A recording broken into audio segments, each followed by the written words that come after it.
Yes, good people. Welcome back to Chelsea Perspective. Welcome back to another Blue Morning show, specifically the Transfer Watch show. But we'll still squeeze out time, maybe members only show, but not right now.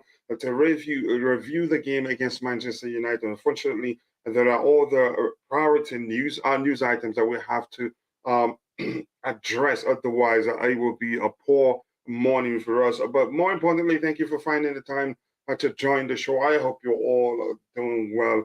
Sit back, relax, and let's get into it.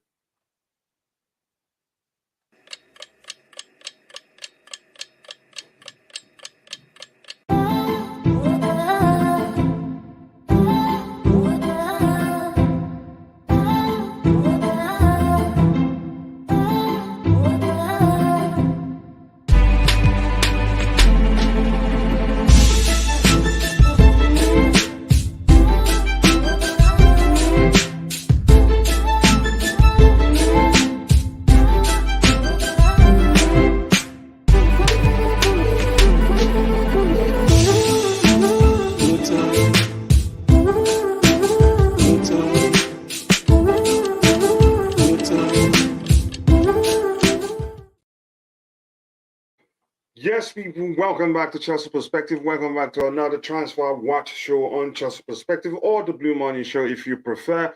Yes, quite some items lined up to talk about. Plus, I know some transfer discussions or topics will come up in the chat, and we'll try our best to address it. But more importantly, I hope you're eating blue, sleeping blue, and overall waking up blue, and overall living the blue life. Otherwise, let's move on. As for me, it is the same for me. No matter the situation, I remain a Chelsea fan till the day the fat lady sinks in the church. And here we go. This one says, "Good morning. I'm so pleased with the performance in the first half. There's huge potential, and I don't understand all the negativity. Sometimes you can ask that question. I think we'll have a good enough squad, but we still have to be strategic in the market and in the transfer market in the summer to be better, to be able to compete effectively, maybe, for lack of a better term. But we need to be strategic in the market and not just throw money at players. We dominated and looked United. We dominated United. Terrible. To be honest, in the first 45 minutes, I think we were excellent. We just didn't put our chances away. And like Ariani, yeah, how you say that during the first half show, had we put away our chances, it would have been a different outcome because they'd be all out to get equalizing goal, and we could have, gotten more goals. Todd Boehly puts a whole new team in the middle of the season, and Lambs and Peter didn't coach them well. I think a lot of our problems, in my opinion, has to do with the ability of the managers we've had for a while now. But that's not why we're here to talk transfers. The first half was excellent. Yes, we will be back in the top four next season. The display in the first half was magical by trimming the squad, adding a few players, and a season and preseason we will be back. I think we will be better next season. I believe that. Big up to you, to Brianni Rahayu, aka 343 Dynama, aka Vivel FC, Contender FC, and all the names you might have gone with before. But nice to see you, brother. Big up Kuchila, big up Blue, Don Fresher. Always nice to see you. 22 likes already. Keep dropping the likes on the stream, people. Let's get it to 200 likes. Coach, you reckon Poch watch our last few games or totally not a chance? If he didn't watch those games, then he has no business becoming our manager. He must. It's important to him. I get it. There's still preseason, but I think he must. I'd say he's watched all our games since he emerged as one of the you could say as one of the managers we had lined up for the job. He started watching our games immediately. A question could pop up. The owners could reach out to him and say, "What do you make of this player?" And it turns out he didn't watch the game. And if he says, "Let me go," and just give me a few minutes, I'll get back to you. It will sound as if he's not taking the job seriously. So I think, yeah, he should. It wouldn't make sense if he doesn't watch them, and then he's not serious about getting the players to start firing and also in the coming season.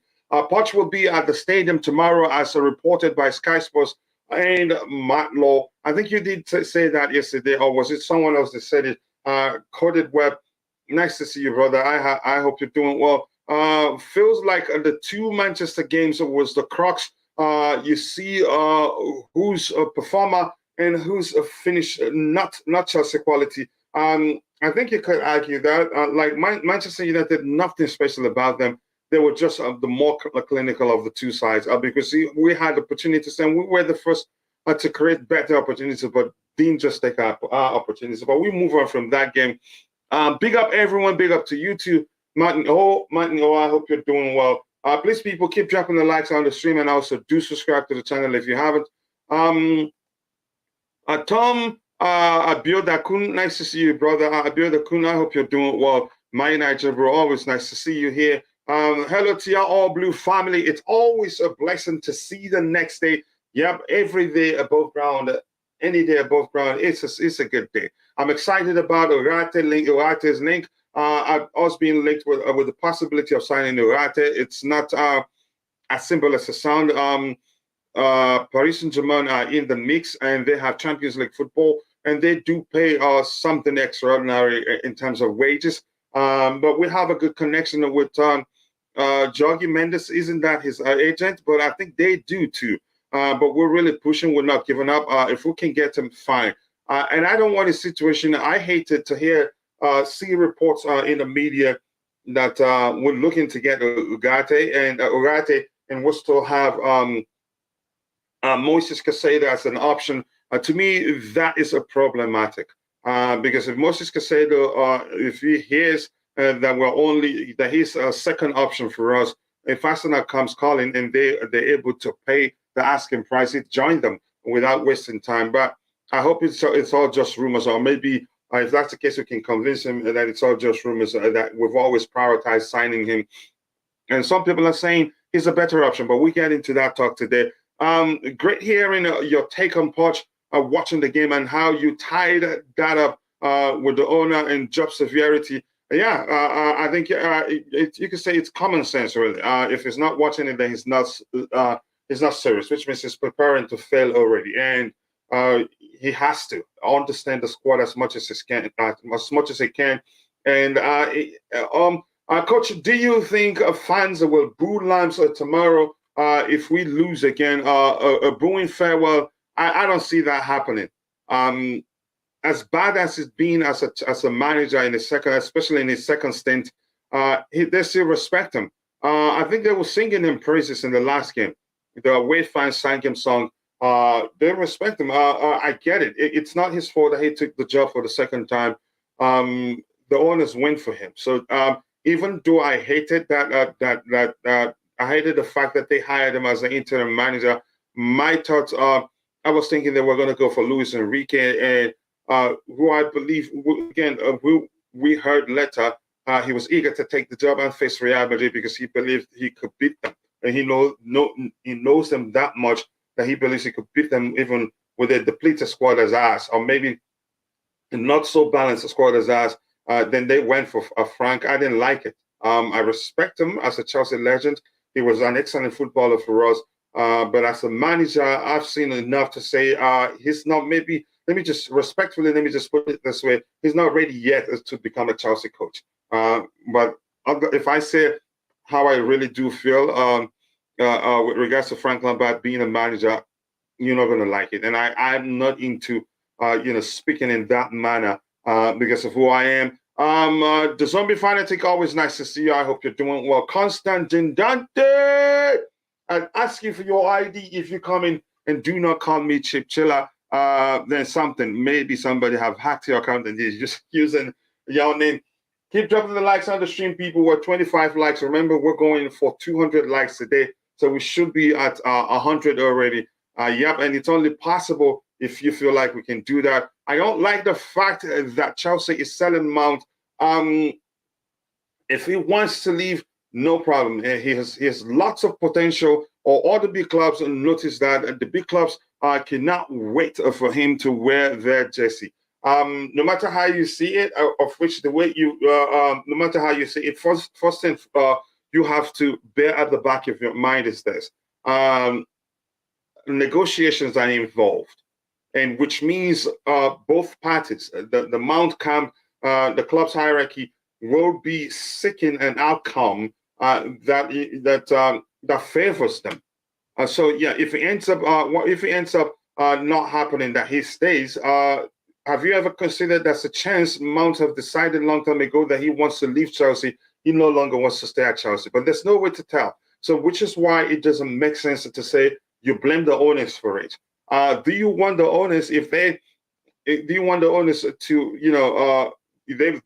they recently signed a new contract under the new owners? Do you want them to give them something different that recently will look back and say, that's not me saying that's the case, and say, what's going on here? I want to leave.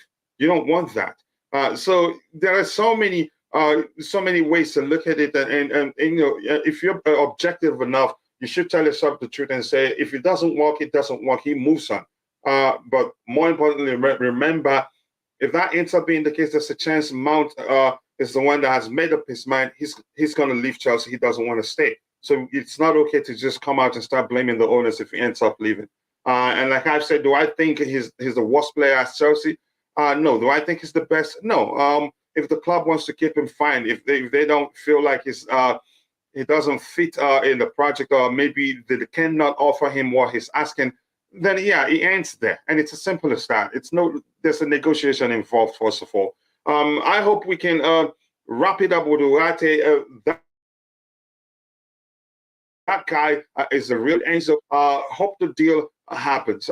It's not going to be easy, but if hopefully it will happen. For a multitude of reasons, I've said, like for instance, we don't have Champions League football, and Paris Saint-Germain, they pay more than we do with regards to player salaries. Mason Mount is Mr. Chelsea, Todd Bowley. Okay, I'm not going to read that completely. You just went into straight up straight into what I talked about. You all have agenda against Mason Mount. Okay, if that's how you feel, enjoy talking about it. Then I'm not going to read. If that's what you're here today, I'm not going to read your next comment. Coach, Twitter, everyone for saying Lamb's better off as a scout because he cannot identify talent without a doubt. Here's the thing, I'm not too sure what to make of this situation. I'm not too sure why he's struggled as a coach. I think he should, with the squad we have, we should have done better than we've done under him. Lamb's 25 last games, 2 wins and 6 draws, 17 losses, and he's still laughing and joking in the press conference when asked about Poch. He said it is his problem. He's not the best orator I've ever seen. I think he's an intelligent guy, but it doesn't sound like he's a good speaker in terms of convincing, getting his point across without causing people to question what he's trying to say. That Mason Mount has been our best attacker last 3 years. Nobody is arguing against that. You heard my argument quite clearly. They offered him 1-year contract extension. We'll hear that. Maybe for him to stay so that they see maybe they can find a solution. So I'm not sure what to make of the situation. It's Mr. Chelsea. That attacking midfield, a second striker role is taken by Nkunku. One, if Felix are on loan again, that's already 2 players plus Savat, 3 players. And I'm not sure. I'm not going to get into that argument again. He's the face of the club. I think that's the list of the arguments you want to bring up. The owners, that's not me saying Mason Mount is not a good player. The owners have what they're looking for, and I don't know what that is. And I'm not going to get into that argument. He's a winner. Nobody's taking away from that from him. But the owners have their priority. Mount has his priority, and there's no way telling the direction that the negotiations have gone to. And that's led to it looking as if certainly he's going to leave the club. The Void, always nice to see you, brother. What's up? I can't complain. How about you? I hope you're doing well. Keep dropping the likes on the stream, people, and also do subscribe to the channel if you haven't. Poch, welcome to Chelsea. I guess we can say that. Chris Akshaka, he's a man. I think he will do well at Chelsea. Like I've argued before, he actually overachieved at Tottenham, given that he worked with a squad that is not well equipped. Big up, coach. I'm disappointed at Lampard. Why is he coaching then if he cannot use the chance he has he's been given as an interim manager. Now the whole world is watching him and calling him the worst coach ever. And once somebody brings up his coaching record in recent months, then you'd have no option than to say you think that's the case. Even if he ends up becoming, achieving a better record in the future, which I don't know when. I like Ugarte, great on the ball, skills, tackles well, but plays in bursts. Not sure suits EPL well. Also lacks a size of physicality, which we need next to Enzo Fernandez. You could argue that lack of physicality, he makes up for that with his aggressive approach to football. Honestly, I think he's an excellent footballer, but it's not up to me. I'm not too sure whether it's going to work. If it works, I take it. Talk Enzo Fernandez. I remember when Enzo was a ball winner at Benfica and Argentina, but he become lazy when he puts Messi in his pocket against PSG. I'm not sure what to make of that, but you have a point you wanted to prove there. Does Luis Enrique doubt in Enzo? He was to sign a new commander. I'm not sure. Looks like one of these days I have too many stuff in the chat. I'm not going to show what to make of it. And Gina Makloba, Newcastle were crushers. Okay, we would do a match review on that. Right now, we're here to talk transfers, and if we have time, we'll get into that as soon as possible. I don't like Luis Enrique, but I regret when I hear transfer rumors. Let me see. Salute, Coach Keshawn, my New York bro. Always nice to see you. Oh, the New York bro. If you prefer any updates on Victor to Chelsea, nothing new. I haven't heard anything new. The last thing I heard is that we're really seriously interested in signing him, but we're not willing to pay the asking price. But I'm not sure what happens. Chelsea signed a goalkeeper, a striker, and sell like 15 players. Let's see what happens. I'm not too sure what's going to happen. Newcastle can still get a top 3. So we better be ready. Frank, he said in his presser that he wants to display that the Chelsea fans can be proud of. I'm not sure where that's going to come from, given what we're seeing. If anything, we're going to see a good first half, and still they're going to trash us because they're well drilled offensively and defensively. And in the center of the park, they've been excellent. Did you listen to all my live by Lil Dunk? I haven't actually, I have to be honest, but I will, brother, I promise you.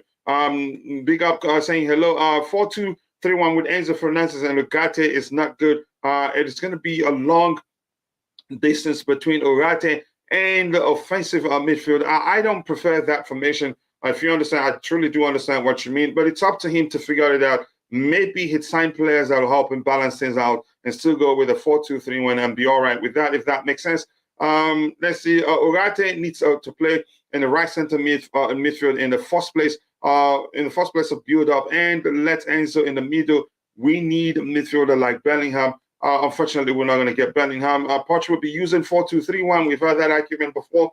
And please bulk up. I don't want to start using the slow mode. So bulk up your comments. Don't type them bit by bit. Otherwise, I'll be skipping quite a lot of them. I think you guys will at least probably win the FA Cup under Pochettino next season. I think we'll be able to win something. He's an excellent manager. That's how I see it. Keep dropping the likes on the stream, people. 31 likes. Remember, we're shooting for 200. Let's get into 100 as soon as possible. Lewis Hall plays no defense contender. Great on offense. We knew that's the case. He's a midfielder. If anything, if I'm going to use him anything close to a defensive role, I'd use him as a wing back, where his primary responsibility will be to help overload the midfield and the attacking phase. I think he'd be excellent in that regard. FA Cup, Carabao Cup, and top 4 finish. Big up the Blue game. Big up, my bro. Always nice to see you.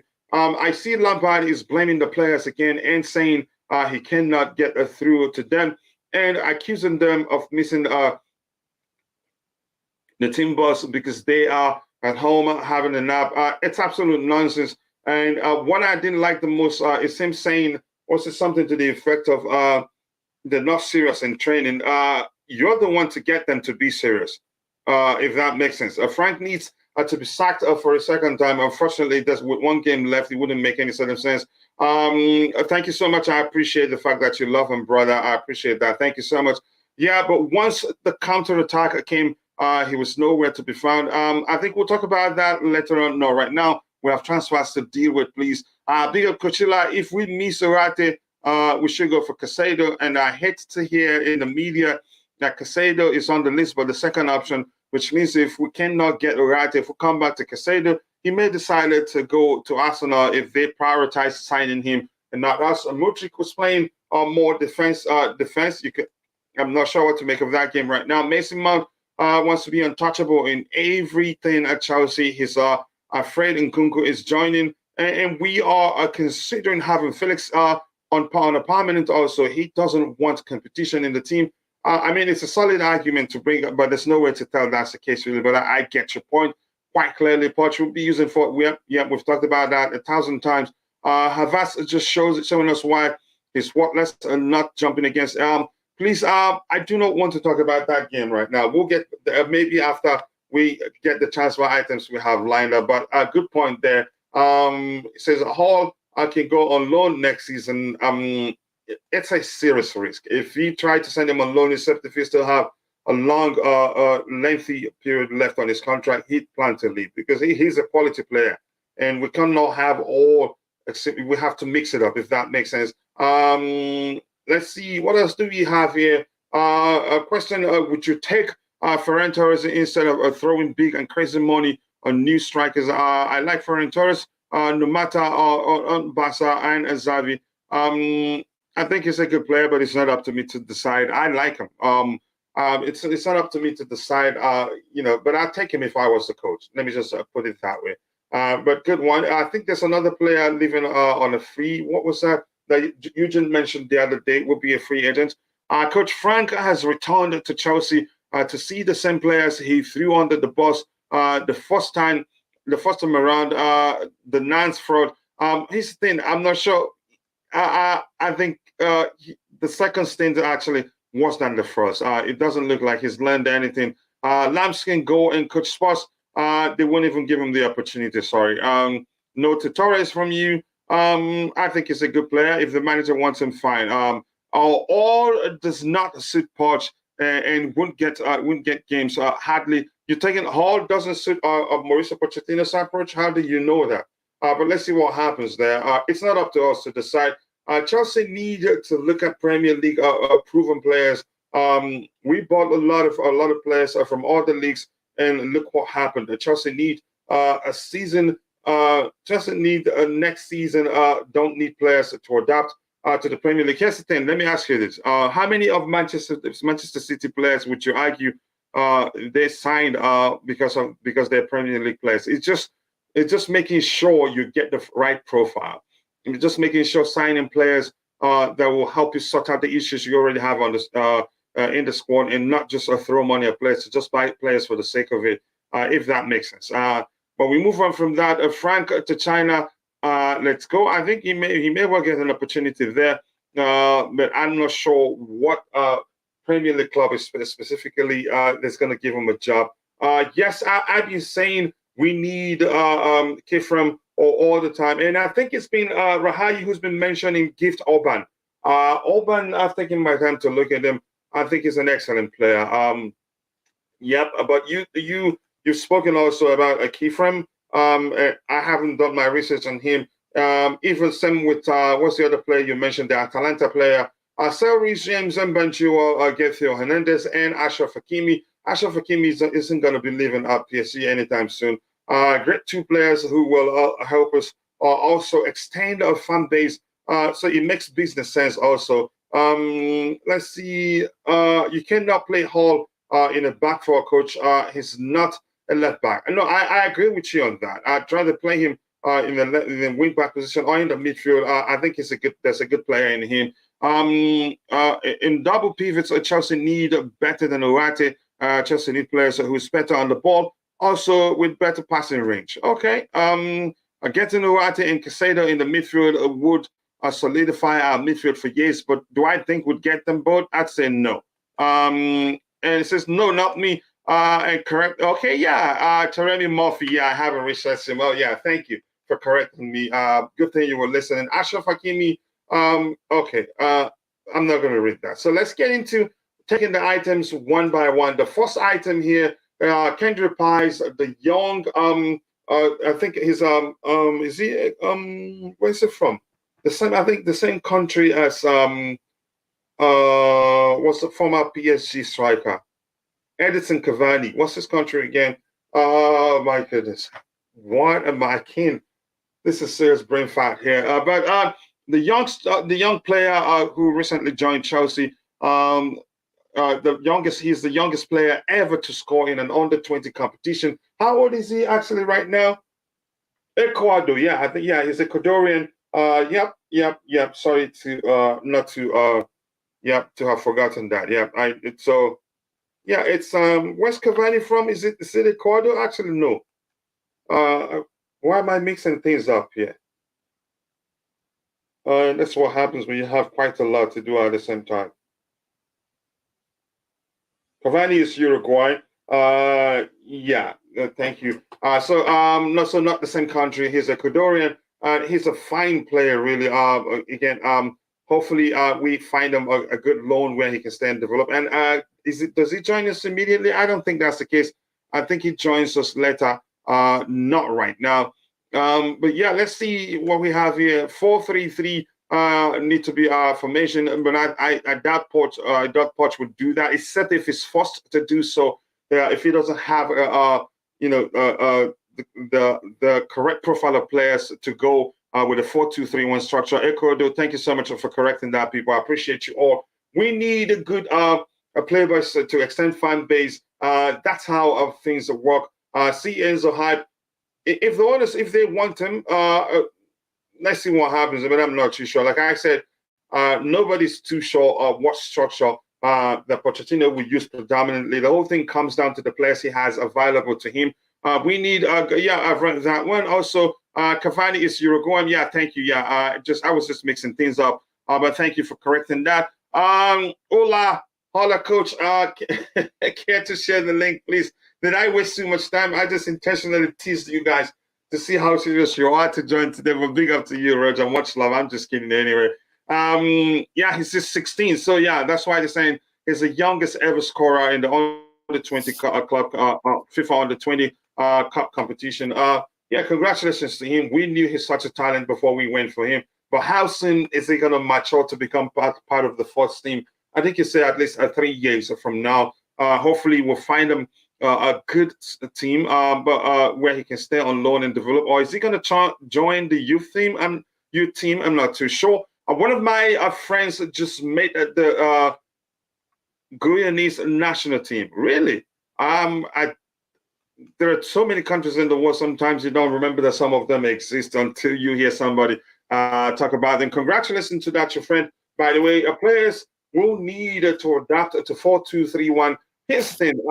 What smart managers do is this. You don't come in and try to force players to adapt to your preferred structure. You come in, you look at the profile of players you have. If you don't have the ones that suit your preferred structure, you adapt the structure around the players to show you'll get the best out of them. And I think Pochettino is known for that. It would be risky for him to try to force them to adapt to his preferred system if he doesn't have the right profile of players. Tuchel did it. Tuchel wasn't a three-at-the-back manager before he joined us.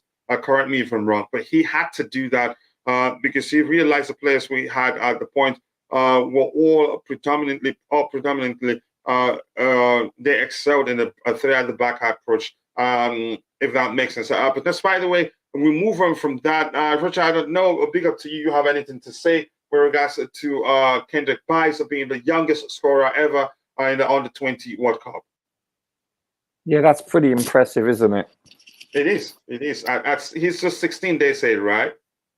That's a joke. That's ridiculously young. That speaks for itself. That's so impressive. It shows the potential, doesn't it? That's what you have to say. I just hope our first team players are looking at this It's called a goal. It's spelled GOAL. Bloody hell! And what do? You don't aim to hit the goalpost, or you aim for it to touch the net. I have a feeling all of our players are huge rugby fans because all they do is watch, rugby conversions. It's shocking all season long. Okay, maybe even longer than the season.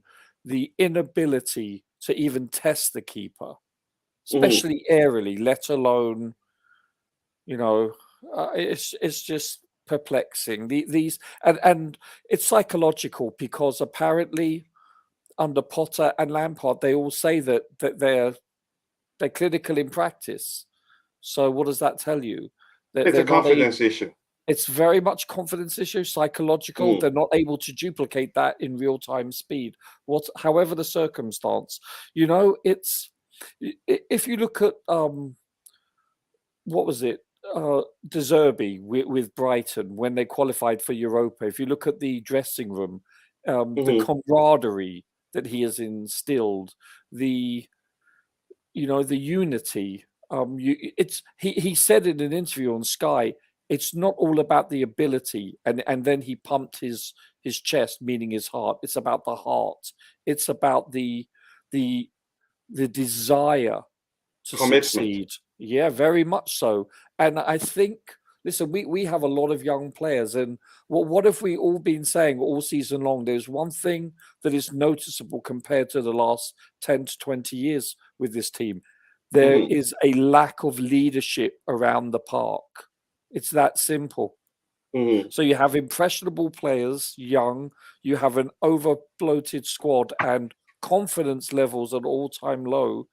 I mean, I believe this is our lowest scoring season in history in the Premier League, if I'm not mistaken. Yeah, I think you're correct. There's so many stats that I've read lately. It's hard to actually quote any, factually. So I apologize, but yeah, these are ominous days, and it has to change. We need. I think the number one issue for us is to sort out and diagnose via root cause analysis or whatever, is why are we getting so injured so often? That's the number one thing. Number two is to trim the squad to a relevant size. Let's not give away, I think we'll find time to discuss that in depth. Yeah. I'm just saying these are the things. But yeah, these younger players, I mean, I'm so excited about them. The future is very good, I mean, this player just scoring the under-20 World Cup, I mean, at the age of 16. Yeah, I mean, that's the beyond the realm of logic for me. I mean, that's impressive. He's an excellent player. I don't mean to sound rude, but he's a kid. He's not a grown man yet, and to do that at that level, that's pretty impressive. Yeah, yes. Then I don't think we can also. I think Eugene is correct. We cannot. We're not sure. Like I've explained, what structure the manager he decides to go with comes down to the players he has. If he has the players that suit his preferred approach, go with that. If not, he will adapt to what a structure that will bring out the best in the players. It's as simple as that. Roger Ascari, is that a Persian Iran background? It is indeed. Yeah, my father's okay. Guyana wasn't that what you spelled before? Maybe I wasn't paying attention. South American next to Brazil. I know Guyana. I don't know if I'm pronouncing it correctly. Yeah, Roger. It's called Goal, Goal. That's one thing they need to learn how to score. It is not a rocket science. He's not a new manager, and 85% of the time, his 7-year Premier League career, he used a system. But did you actually pay attention to my argument as to why there's a chance you cannot be saying for certain. You cannot say for certain he will go with a certain structure. It all comes down to the players he has available to him. Question: we're talking about trimming the squad. No one is talking about Kai Havertz leaving. If he stays, we'll still continue with the keeper stay story. Once we have space, we haven't finished that. I think we'll finish that. And his behavior when he was taken up, I'm not too sure what's going to happen. If he feels like, if the club feels like he's not that committed anymore, they may well go with decide to sell him. And I'm not going to argue with anybody whether he's a good a good baller or a bad baller anymore. But it's not up to me to decide. If he stays, where will he be played? Will he make the first team squad? You don't know. It all depends on the manager's preference. Like I said, had it been Tuchel, be rest assured he'd be starting games week in, week out. With Pochettino, I'm not too sure until he decides. Roger, it's about Poch time. Tomorrow on Monday, we will see him or his videos. How is you feeling, Roger? If you want to answer that. Yeah, listen. I'm a big fan of his, other than the fact that he obviously coached Spurs. But what impressed me the most is his tenure at Southampton. You know, he's got a record, a history of doing well with very young players. Where he produced, you could say, the crop of players. Lots of them are some of the players dominating the Premier League right now. Exactamundo. It's that simple. And I think one of the foundations of his philosophy in football is that they must cover a lot of ground. They must be in great shape, etc. Everything that is not Chelsea right now, it's very it's where I think Frank said we're really much an out of shape team. We're not in game shape, so to speak. I forgot the terminology he used, but I think that could be part of the reason why we have so many injuries. Listen, it's the fact that he likes to press up high. You know, the fact that he likes to do a hybrid with a 4-2-3-1 with a back three in the back. This doesn't automatically mean that he will go to this formation, but he's done this historically. There's some argument to say, you know, do you match the formation to the people you have, or do you match the people you have to the formation? I'm sure there's examples of both that have been successful. So usually when you have a young squad, I think, you know, over time they can adapt. But I'm looking forward to whoever. I mean, I'm hoping it's announced shortly after the season is over. I really am, because I hope this doesn't prolong too much further. This doesn't bode well for Chelsea if that's the case. Yeah.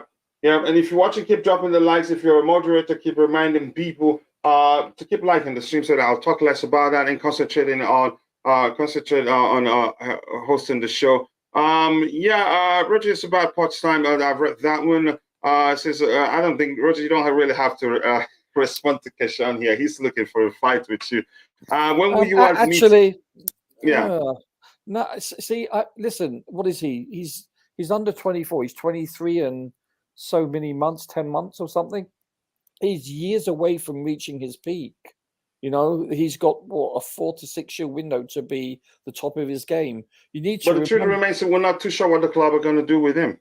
Yeah, no, that's true. That's true. We don't, you know, for the most part, with the exception of Enzo, we have no idea who's going to be in the squad next year. I personally, just my opinion, I rate him very highly. And if he can operate in the right position, in the right scheme, with the right coach, he can excel. And listen, he's highly regarded in Germany, a country that has a huge history of you know, providing immensely talented players and squads. So if they deem that he is the real deal, then who am I to say otherwise? Yeah, it's up to them to decide what to do with him. Keep dropping the likes on the stream. If you haven't, people, the likes to go along with Roger, Prince of Persia. I think there's a movie called Prince of Persia, and I loved it. Never saw it. With the setting in the desert and all that. I loved it. I love that movie quite a lot. I remember that movie. I want to know if Mason Mount is going to leave Chelsea this summer. It's looking like that's going to happen, and there's no way to tell what the club does. It's as simple as that. But my advice is, if he ends up leaving, just say it's business for all parties involved. And negotiation is involved, and both parties will be seeking an outcome that will favor them. And there's a chance if Mason Mount leaves, they don't count out the possibility of him being the one that says, you know what, I don't want to stay anymore. I really do want to leave. It's as simple as that. Trying to blame the owners if he ends up leaving, I don't think it's something that makes sense, really. because you don't know what has led to them not reaching an agreement with his camp. Last couple of months, I listened on other channels also hype about our new board. So how you people know that board is good because they never work in elite clubs before. That shouldn't be how to measure their ability. There are other reasons why they were hired, and we were all excited when all of them they come in. Yeah, there are a few people questioning their pedigree, but I think they do well. They haven't had the time to do anything yet, if you ask me. We definitely need a proper DM. If we don't sort that out, we have no chance next season. Hopefully, Nkunku comes in and be that sort of 10 that I'm looking for, the sort of 10 that is capable of creating clear-cut chances from the central area, and then ends up being able to create good chances from a deeper area, helping us control the game and all that, and create clear-cut chances from the central area too. I think that will go a long way. I hope Nkunku is the man if he ends up playing in the number 10 position for us. Who says that Lawrence Stewart is only one who deserves the credit of a building Monaco team when Mbappe played for them? That's one argument I'm not going to get into. Keep dropping the likes on the stream, people. Chelsea need a proper reshuffling to get good players, and then spending huge amount of money for players while getting a low performance. Desmond Moretti, that was why we argued we have to be strategic in the market in the summer. We don't just have to go in there and throw money at players for the sake of it. Too many ifs, yeah, and buts. Bali fired everyone, including the club, a chef, cook, nutritionist. The players went on a free calories intake. And Potter don't find it an issue since he interpreted it as part of a collaboration. I knew you were joking, but that's well crafted. That if somebody don't pay attention quite well, they think you were being serious. But that's a nice one, and I like it. Paul Winstanley and Joe Schultz. I'm not going to get into that argument, please. The VAS is good when played in proper position. No, Chelsea FC coach played him where he should be. Yeah, I know you're okay. Let's see what happens. Good morning to you too, a lot of people, Mesole. And I read an article on Daily Mail. It was explaining how Chelsea's problems is beyond Lampard and explain why Lamps always asks players to improve standard. Lots of them are late for training. He should handle that. That's unacceptable. He should handle that. We shouldn't even hear about that. That's unacceptable, coach. For who? It's unacceptable for players to be late. Then he should do something about it. No. Yeah. Listen, okay, may I just first of all, I want to say something about Bobby. Bobby, I hope you're doing well. I miss you, Albin. Yeah. Oh, yes, we forgot to say, I hope he's doing well. He's still in the hospital. Hope not. But even if it's at home, he's still recovering. Hope he's recovering better. Go ahead. Yeah, Bobby. So get well. Your thoughts are with us, Albin. Second of all, listen, this is my thoughts on I was about to say Potter, on Lampard, okay? Freudian slip there. You know my take on managers / coaches. They get way too much blame and way too much credit. I'm not saying he's an elite manager, so please do not misinterpret. No, that's not the argument, right? We're talking about players coming late, right? And I'm saying he should handle that. No, I totally agree. Listen, the team squad, however you want to term it, their psyche, their mindset, this is a part of a manager's responsibility. Discipline is part of a manager's responsibility. I totally agree. This is not up for discussion, in my opinion. I totally agree. But listen, is he an elite manager? No. But listen, he took over Chelsea initially, and I think we ended third. It was top 4 for sure, but I believe it was third. You don't go off the ball in the space of 2 years from being a decent coach to a bad coach. It's the players haven't executed. There's been a lot of injuries. There's a bloated squad. People need to take that into consideration. You know, listen, I believe that very few coaches, if they had come in the last 10 games, or 9 games technically, they would have made too much of a dent. And that's just not my opinion. That's the general consensus in the world of punditry on both sides of the pond. This is a This is a broken squad right now, psychologically. So yeah, but, in so many ways, it is. The confidence for me is the biggest problem. It's a We huge can part. see, even goals that a 3-year-old would just just drag the ball into the net, they still miss it. I mean, it's beyond what can be solved. It's not something that can be solved immediately. It's Sorry? farcical. It's farcical, coach.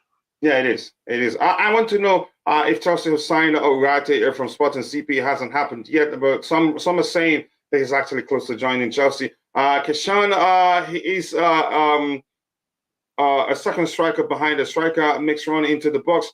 Okay, some argument right there. I remember playing on the game of Prince of Persia. Roger is both Prince of Persia and Prince of Poch. Roger is magic, you know. I wish so, be. But you're very kind. See how he ended it. Constant just having a conversation there. And who is really doing a formation with who? Second striker. I'm not sure. I'm not going to get into that. You slug it out with him there. A perfect man replacement if and when he's sold. James Maddison, would you want him at Chelsea? He's a fine player, but I don't think Leicester are willing to sell. So if we're willing to spend that much money, we might as well go for better players, except if they get relegated, but we'll find out today. Tomorrow, so to speak. I am done with Havertz. I give him credit until the end of the season.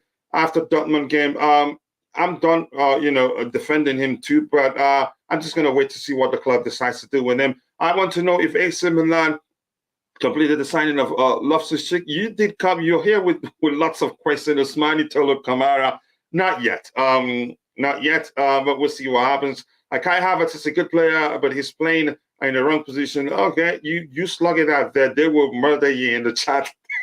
Yeah. I hear Chelsea still interested in Rando, Kolo Muani. Yep, that's the truth. And we'll talk about that in a bit. I agree with that. Okay, having a conversation there. I have to scroll quite to see people who are talking to others here. And we're moving to the next topic. And once we move to the next topic, I'm going to scroll to the very bottom. Otherwise, we're not going to end today. 44 likes. And even though I've said it 1,000 times, to the to the moderators in the chat, keep reminding people, keep reminding people to drop a like on the stream, please, so that I can do less of that and concentrate on hosting the show. The article said some of them overnap after training. It's just ridiculous. Get well, Bobby. May God give you strength. Yes, Bobby, if you're listening, a prayer from you, from my bro, a lot of people miss our lip. Please get well. We need you on the panel, and I'm sure your gang member needs you too, Roger. But more importantly, get well. Roger, I'm not surprised that the players missed the team boss. They probably didn't fancy the idea of being thrown under the bus again. That's funny. That is well crafted. But Roger, let's talk about that a bit. I think Frank, he speaks smartly, but I don't think he considers what he says carefully too. And I get it. It's easy to cherry pick, given where we're at right now. I think he publicly, the way he speaks about his players publicly, sometimes I get concerned whether they like him or hate him. But your thoughts? No, I've watched. I think there's one post or pre-match conference that I've missed. I've seen all of his. I usually watch all of the managers' pre-game and post-game press conferences and different kinds of interviews for different stations. I think like they were talking about the last one he did. If you notice, it was done in jest. There was a lot of laughing. There was a lot of banter between him and the journalist in a good way. But when you read it on paper, black and white, it's very easy to take it out of context. Is he the most eloquent speaker? No. Is he as charismatic as, let's say, an Ancelotti with those eyebrows, or a Jose? No. But Ivan Tuchel. Yeah, Zach Tuchel. I'm sorry, but there's no other better manager, in my opinion, than Tuchel for the way he handled himself under the extreme difficulties that the football club was going under. I thought he acquitted himself remarkably well. Well, what a professional. Because you could tell it was genuine. You could tell it each and every time. He's very personable, and he was speaking from the heart. And that came through in bundled. So you're correct. But that doesn't, you don't have to. I know it's part of the job description where you have to have a public relations side of you, but I don't put too much stock into it. I really don't. I think it's much to do about nothing. I really do.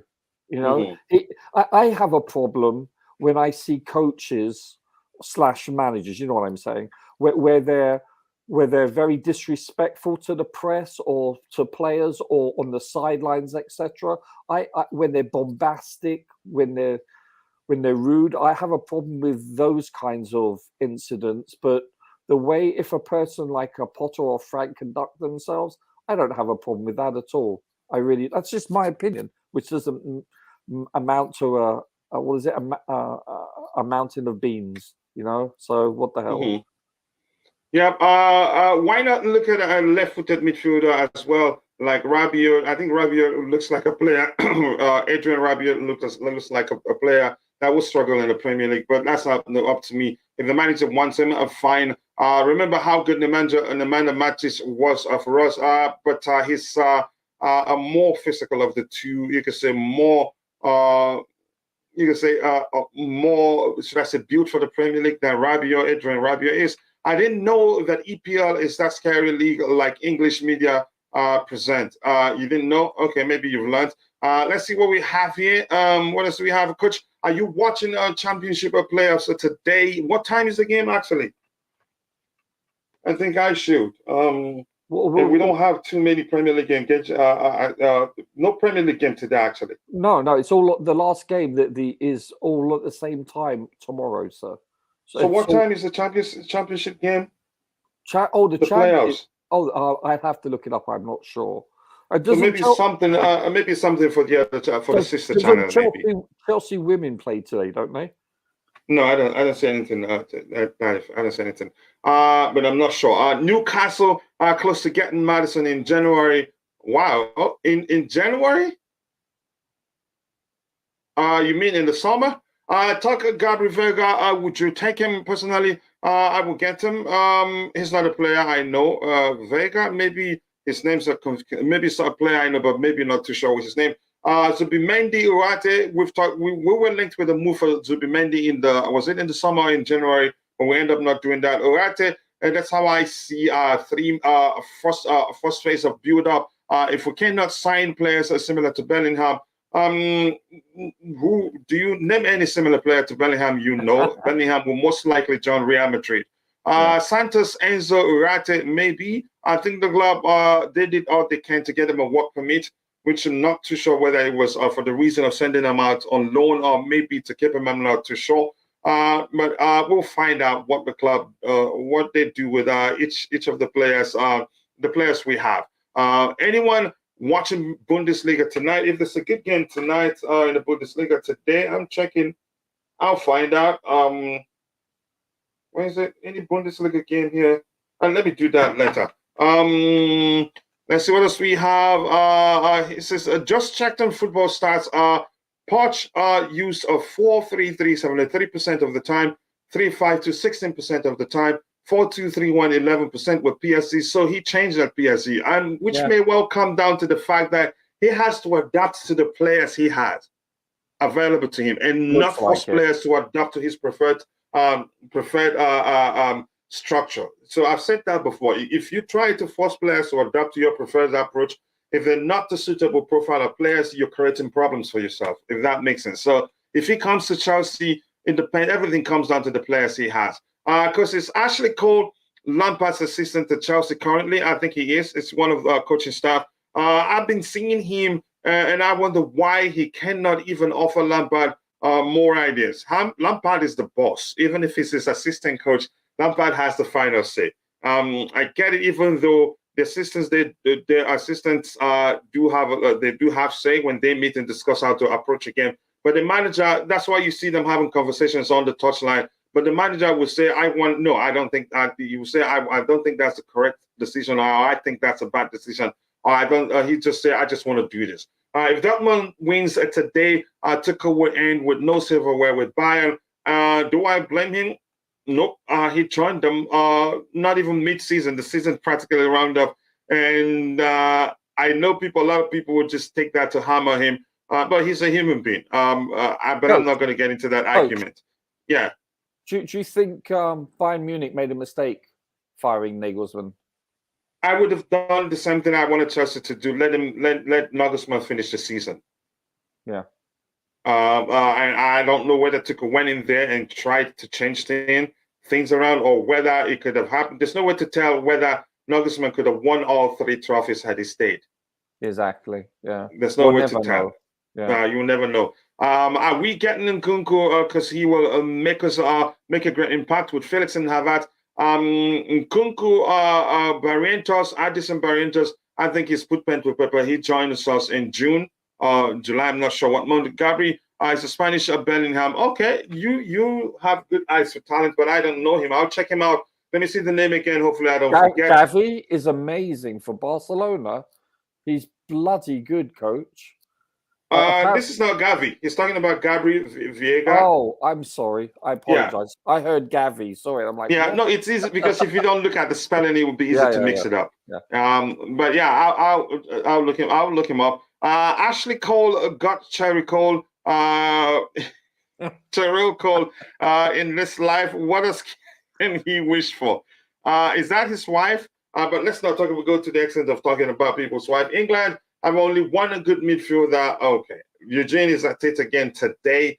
Eugene, come on, man, really? Can't Chelsea sign Asensio? Isn't it the one that's going to be a free agent? Yep, Asensio will be a free agent. Obina Dialakwe, I know the full meaning of your name, and happy to see names that I know the meaning. Dalwan, and thank you for finding the time to join the show. Asensio, he's a free agent. Yep, from Real Madrid. I should have read through before I started saying what I said. A combination of Enzo Ugarte and Asensio will make a lot of sense. I don't know. It depends if Poch wants him. But I think Asensio is a fine player. But do we want him? I don't know. And would you want to come to Chelsea? That's another question you have to ask yourself. Coventry or Luton Town. I don't know those teams, but I just have to watch them if it's on TV, but I'm sure it's most likely be on TV. Viega is good and has a bit of height at least. I have to research him. I don't like making an argument for players I don't know that much. If Frank doesn't even listen to reason or common sense or that little angel of his on his shoulder saying,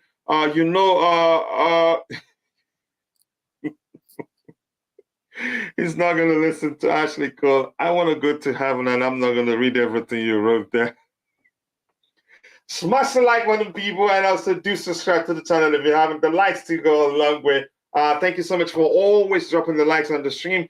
And Eugene, I remember you mentioned that yesterday. I would take Asensio immediately. I call him best six player like in NBA. Bobby, I don't know. You want to come in? You want to speak about Asensio? Or there's anything else you've heard us speak about that you want to talk about? So that before we move to the next topic. And big up to you, and we hope you're recovering well. And somebody in the chat, I think it was Makunju, who said a prayer for you. Said God help you, God heal you. Amen. Thank you very much. And I am recovering well. Hello, Bobby. For that. Hi, Roger. Asensio has been a squad player for Real Madrid from when he graduated from the academy. He and the other guy, what's his name? I always forget his name. There's been a couple of them like that.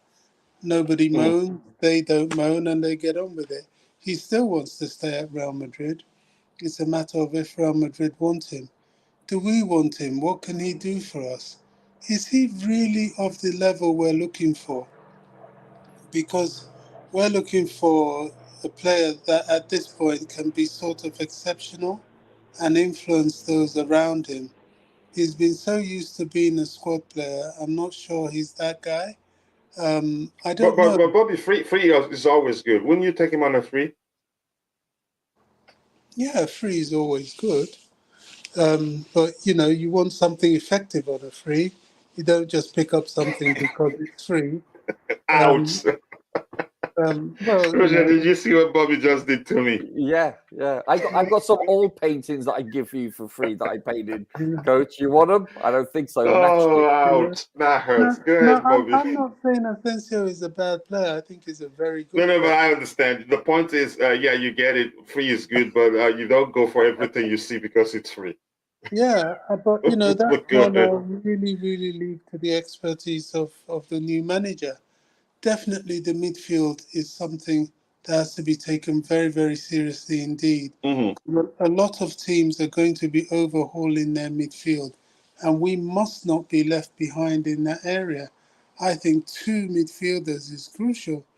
If we are lucky enough to get Ugarte and Caicedo, that would really be a very, Do very you good really think mark. we'll be able to get them both? Yeah. Why not? Is that Why not? I realistic, think it's really? because I will be spending quite a lot of money. Ugarte maybe because it's around 50, 60 million pounds, which is not bad, but Caicedo will be something north of 70 million Well, for a multitude of reasons. it's an ambition to have, unless we're going to bring back Ampadu. He could be there, but I know that the midfield needs some serious injection for us to function properly. Mm-hmm. Yeah, I think we can get both. We're going to offload a lot of players, and in doing that, we will free up the opportunity to spend money in midfield. Mm-hmm. So you've That's just mentioned my a name, Bobby, Ampadu. I love him. I've watched him for Wales. He's basically a centre back playing in midfield, and he reads the game very well, and he plays the ball on the carpet. I think he's got. Don't forget, he's like so young. Also, he's so far away from reaching his peak. I think it would be remiss of us to get rid of him. Yeah, Well, I like him let's as see. It all well. I comes down to what mean, the club wants to do. exactly. If, as coach says, we're not going to spend a lot of money, I think we should definitely spend on Ugarte. And if we're going to keep Ampadu, then fine. It depends on whether the new manager watches him and sees something in him that the rest of us see. So that would How be much good. will Ugarte go for? Do you think? Around 50, 60 million pounds, which is Wow. not bad. I won't go I don't near think up to 50 million pounds because the amount that's been quoted, it's around in euros, so it should be around at most 60 million pounds or so. I think we're bent it. on pushing for him because probably it's one of the cheaper options that's as good as he is. Yeah, I think it's all down to whether he wants to come to us or not. I think we have to go quite aggressively for him, even before we offload the players Yeah, that we are and definitely going to offload. and one advantage we have is that he prefers the Premier League. He wants the challenge, and that's what you like to see. But PSG, they pay in terms of wages, they pay more than we do. But the rumors are we get to talk about that in a bit. It's lined up. We have it up lined up there. I would take Asensio immediately. I call him 6. I think I've read that. And coach, you need to listen to Eugene. He is our pro scout. Believe me, I trust Eugene whenever he speaks about players. But we don't agree all the time, which is natural. But I know No, he understands Asensio, he understands Asensio football could, quite well. Go ahead, Bobby. Asensio could end up being very shrewd business, very shrewd, because he's quite likely to be quite successful at Chelsea. And here's where we have a problem. He's tasted Champions League year in year out. Wouldn't want to come, I think he will be spoiled with options. Because I think he's a good player. That's me. Enzo should be finally be relieved as Father Poch is coming is coming to look after him. I think we have another comedian in the chat in Code Web. Let's see. Hope you're better, Bobby. That's Constantine Dante.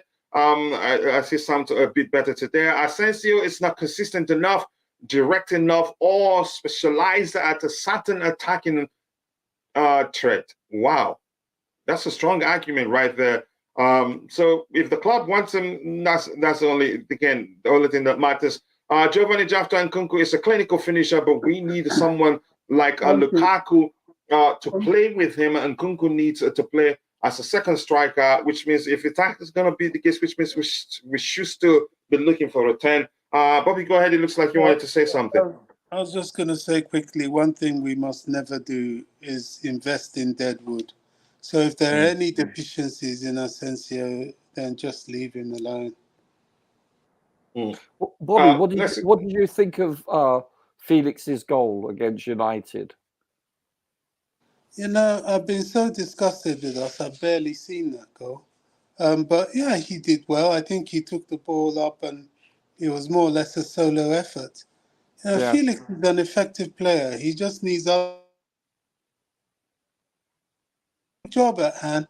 I wasn't too keen on what Lampard said, actually. It was quite discouraging to a new manager coming in. I thought it was quite, it was a bit bitter coming from him. But, you know, if the team is built correctly, this is the whole point. If that team is built correctly with a season to blend themselves, I think they could be quite a special team. And if they keep Felix, maybe another season loan before a permanent deal, then exactly that's what I was alluding to. Yeah, I don't think that's bad at all. Felix is intelligent. He's a fine finisher on his day. Unfortunately, we did say that before during the post-game show. That Frank Lampard, it doesn't look like he knows what to do with Felix, and I think that's the case. But what does he need to see again? And I'll be shocked the next game now he still drops him on the bench. On 2 occasions, he's come off the bench to show he's actually one of our one of the best offensive players he has on the team. But unfortunately, it looks like he doesn't recognize that. But we move on. Says we should sell Gallagher to create room for Asensio. Let's see what the club does. It would be a shrewd business if the manager likes him and sell Gallagher, take all the money, put it in the pocket, and help do it, and then get Asensio on the free. But we're not sure what the club are going to do. We just are, speculating what we believe they do. Sometimes analyze and come into a sensible conclusion, but that doesn't mean that's certainly what's going to happen. Have you guys looked at Ugarte's scouting report? Check FB Ref. He's perfect. I think he's good. I wouldn't say he's perfect, but I like using Footy Scout, but FB Ref is also good. I don't care about all the scout reports. I have my opinion, and I have mine too. So, but thank you for letting us know everything you tell us, all based on your opinions. But that will go a long way. Don't sign any more players. Instead, keep Lukaku or sign a striker if Lukaku does not want to stay. He's already made it clear. It wouldn't make sense to try to convince him to stay. I would not do that. Addison, Barrier, just keep dropping the likes on the stream, people. 52 likes. Let's get it to 100. Remember, we're shooting for 200, but we should be at 100 likes right now. We haven't done that. Have we signed Ugarte? Nope. But there are conflicting reports out there. Some outlets are saying we've signed him already. He signed a 68 contract for us already. But I would say don't hold your breath until it's announced. Ampadu not good enough for Chelsea, already like a 22-23, playing nowhere special, just average. Always use the disclaimer, your opinion. Asensio is a great player. Getting him for free makes a lot of financial sense with Ugarte and Enzo. We're good to go. Plus, Asensio is a winner. We have a good selection of players, but who is our bread and butter of the team right now? You can say Enzo. Single-handedly have actually proven to be proper Chelsea, one of our best players. Instead of Asensio, I prefer Alvarez of Man City. Are you going to be able to get Alvarez, Usman Tolo Camara? Asensio right now will be a free agent if they don't in the summer, if they don't extend his contract. Alvarez is still under contract, the more difficult of the two to get. So yeah, do I think we should give it a shot? Maybe. If you don't buy tickets, you're never going to win a lottery. Santiago Mono, big up Kachila, panel and chat, big up to you too. Always nice to see you. Asensio is better offensive midfielder than Felix, but Real Madrid's system is a problem for him. Good observation right there. So I think people always present their opinion, but you need time to research it. I hope Poch could make that Instagram star usable. Even Robert was more useful than him. It seems stupid or honest paid. I'm not going to say that. Maybe because you have, again, it's your argument. I get it, and I respect that. Maybe you don't know Mudryk before he joined Chelsea, or maybe you don't know his story quite well. I get it. And some content creators are just saying it was a mistake, but no, I don't think it was a mistake.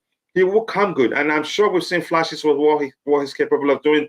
And he's still young, and with a young player that you bench him, probably starts feeling like you don't trust him. When he gets the chance, probably tries to do too much to impress you.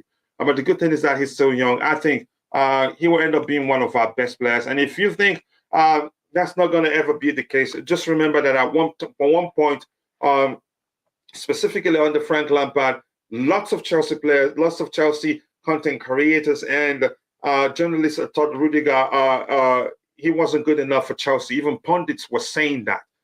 He's not a good center back. Even a friend of mine, Nishal Patel Swaga, wrote an article saying maybe it's time for Rudiger to leave Chelsea. And he turned out later on the Thomas Tuchel to be one of our best players.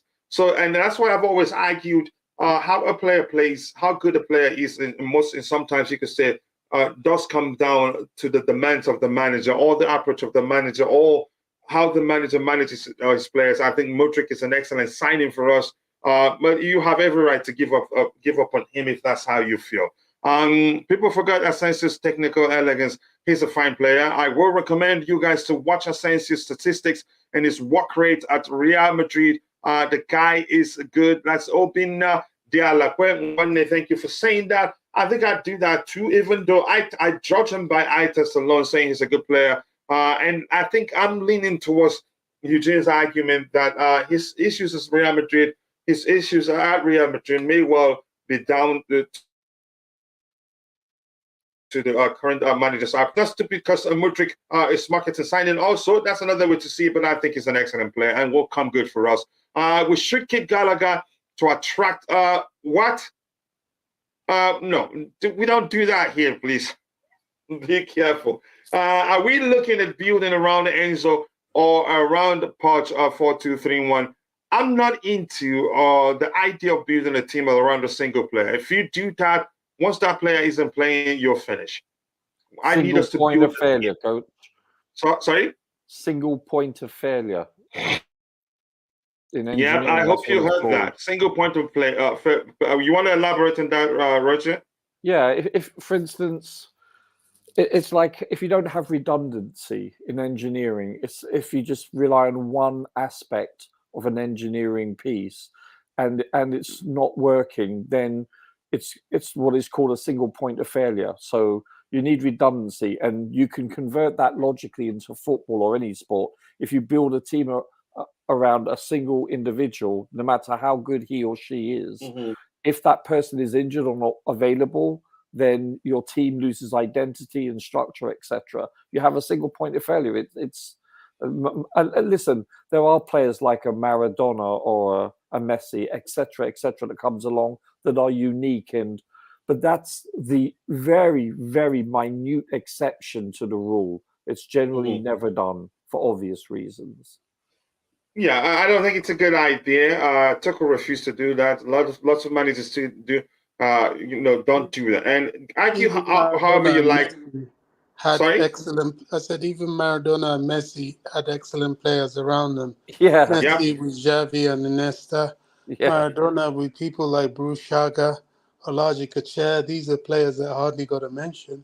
They were excellent players, but he was just that little bit extra special. Yeah, and if you could argue, we had Eden Hazard and we built. You could say, which of the managers did I argue now built the team around Eden Hazard? And it was a risk. You could argue if we're more of a team when he was with us, we could have achieved more. That's not me saying it's a bad player, but you need a team where if one player isn't playing, you're still able to, do something.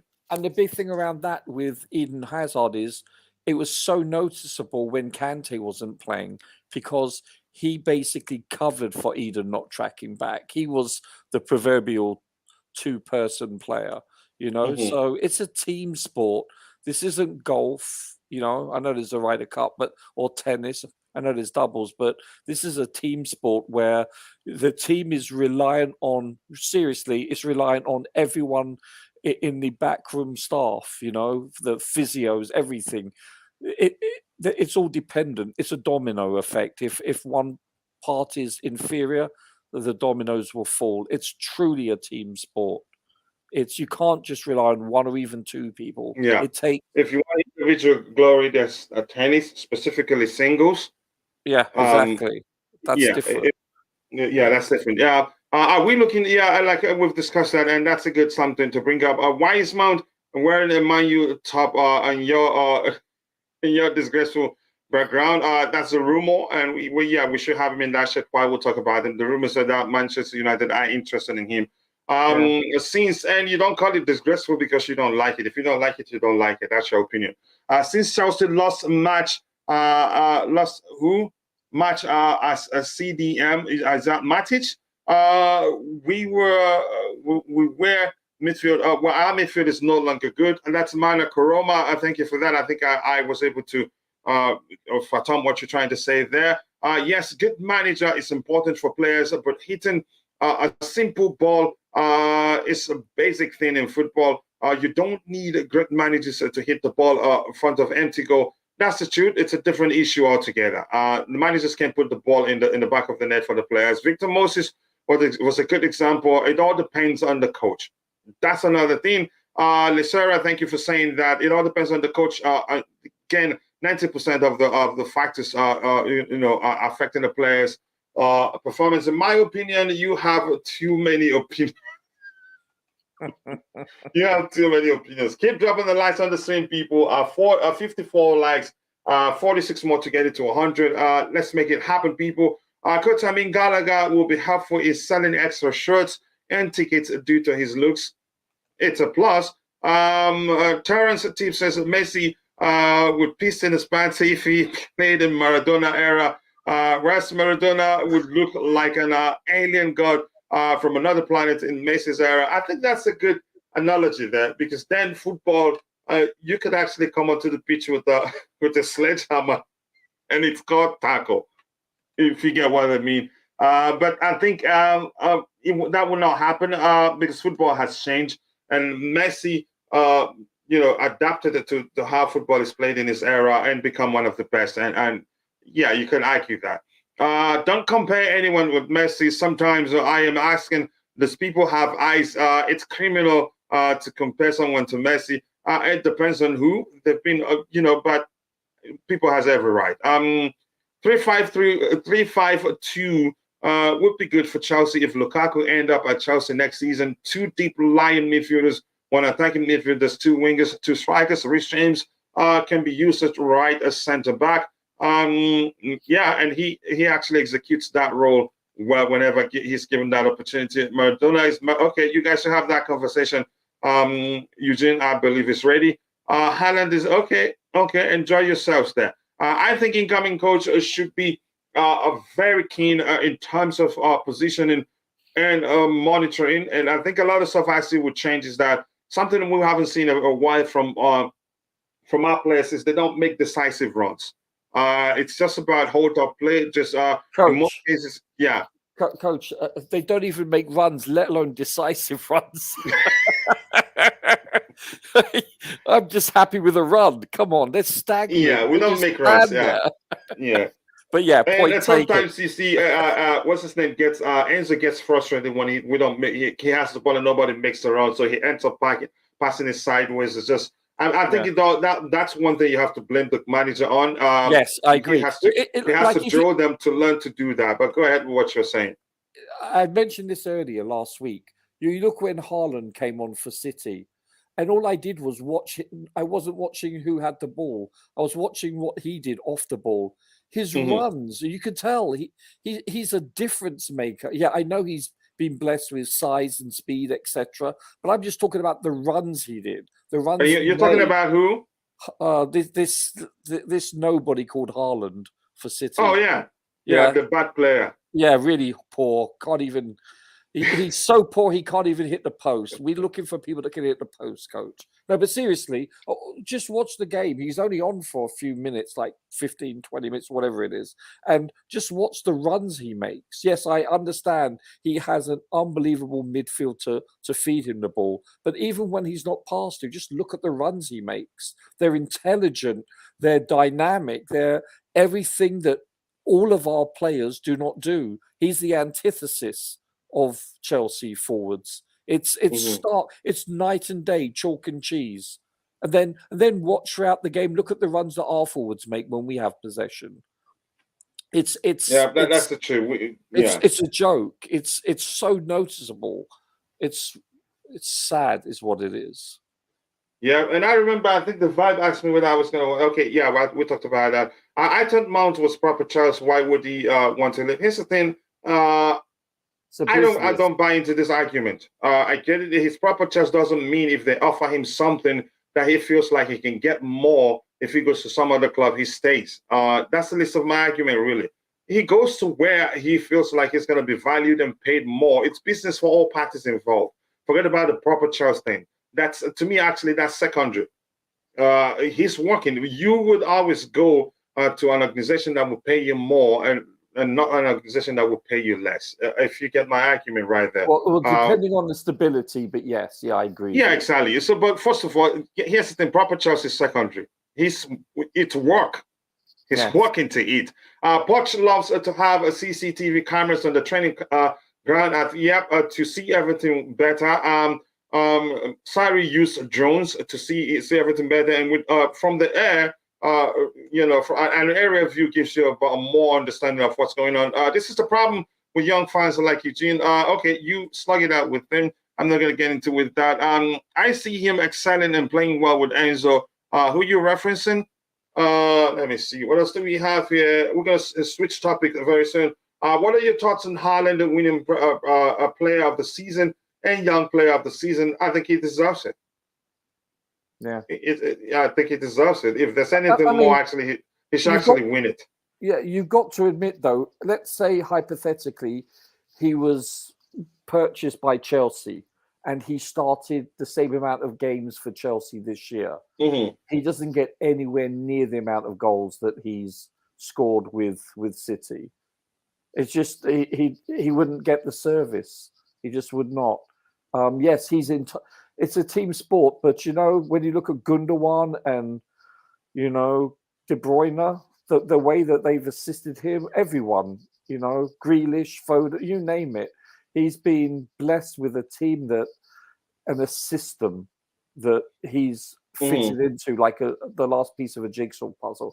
Had he been a Chelsea player this season, I think he's lucky if he gets double digits. No, seriously, he gets like 15, maybe 20 goals tops. He doesn't get the 50 plus goals like he has with City. I honestly believe that. Yeah. So it's a team sport. Is what I'm trying to allude to. Yeah. Quite understandable. I'm going to save this question and we will come back to it later. I'm going to get through the items we have lined up. Francois, he puts the club before himself. I wouldn't swear that. There's no way that would be the case. United probably offering $450K a week to Mount, like Sanchez, to sit on the bench.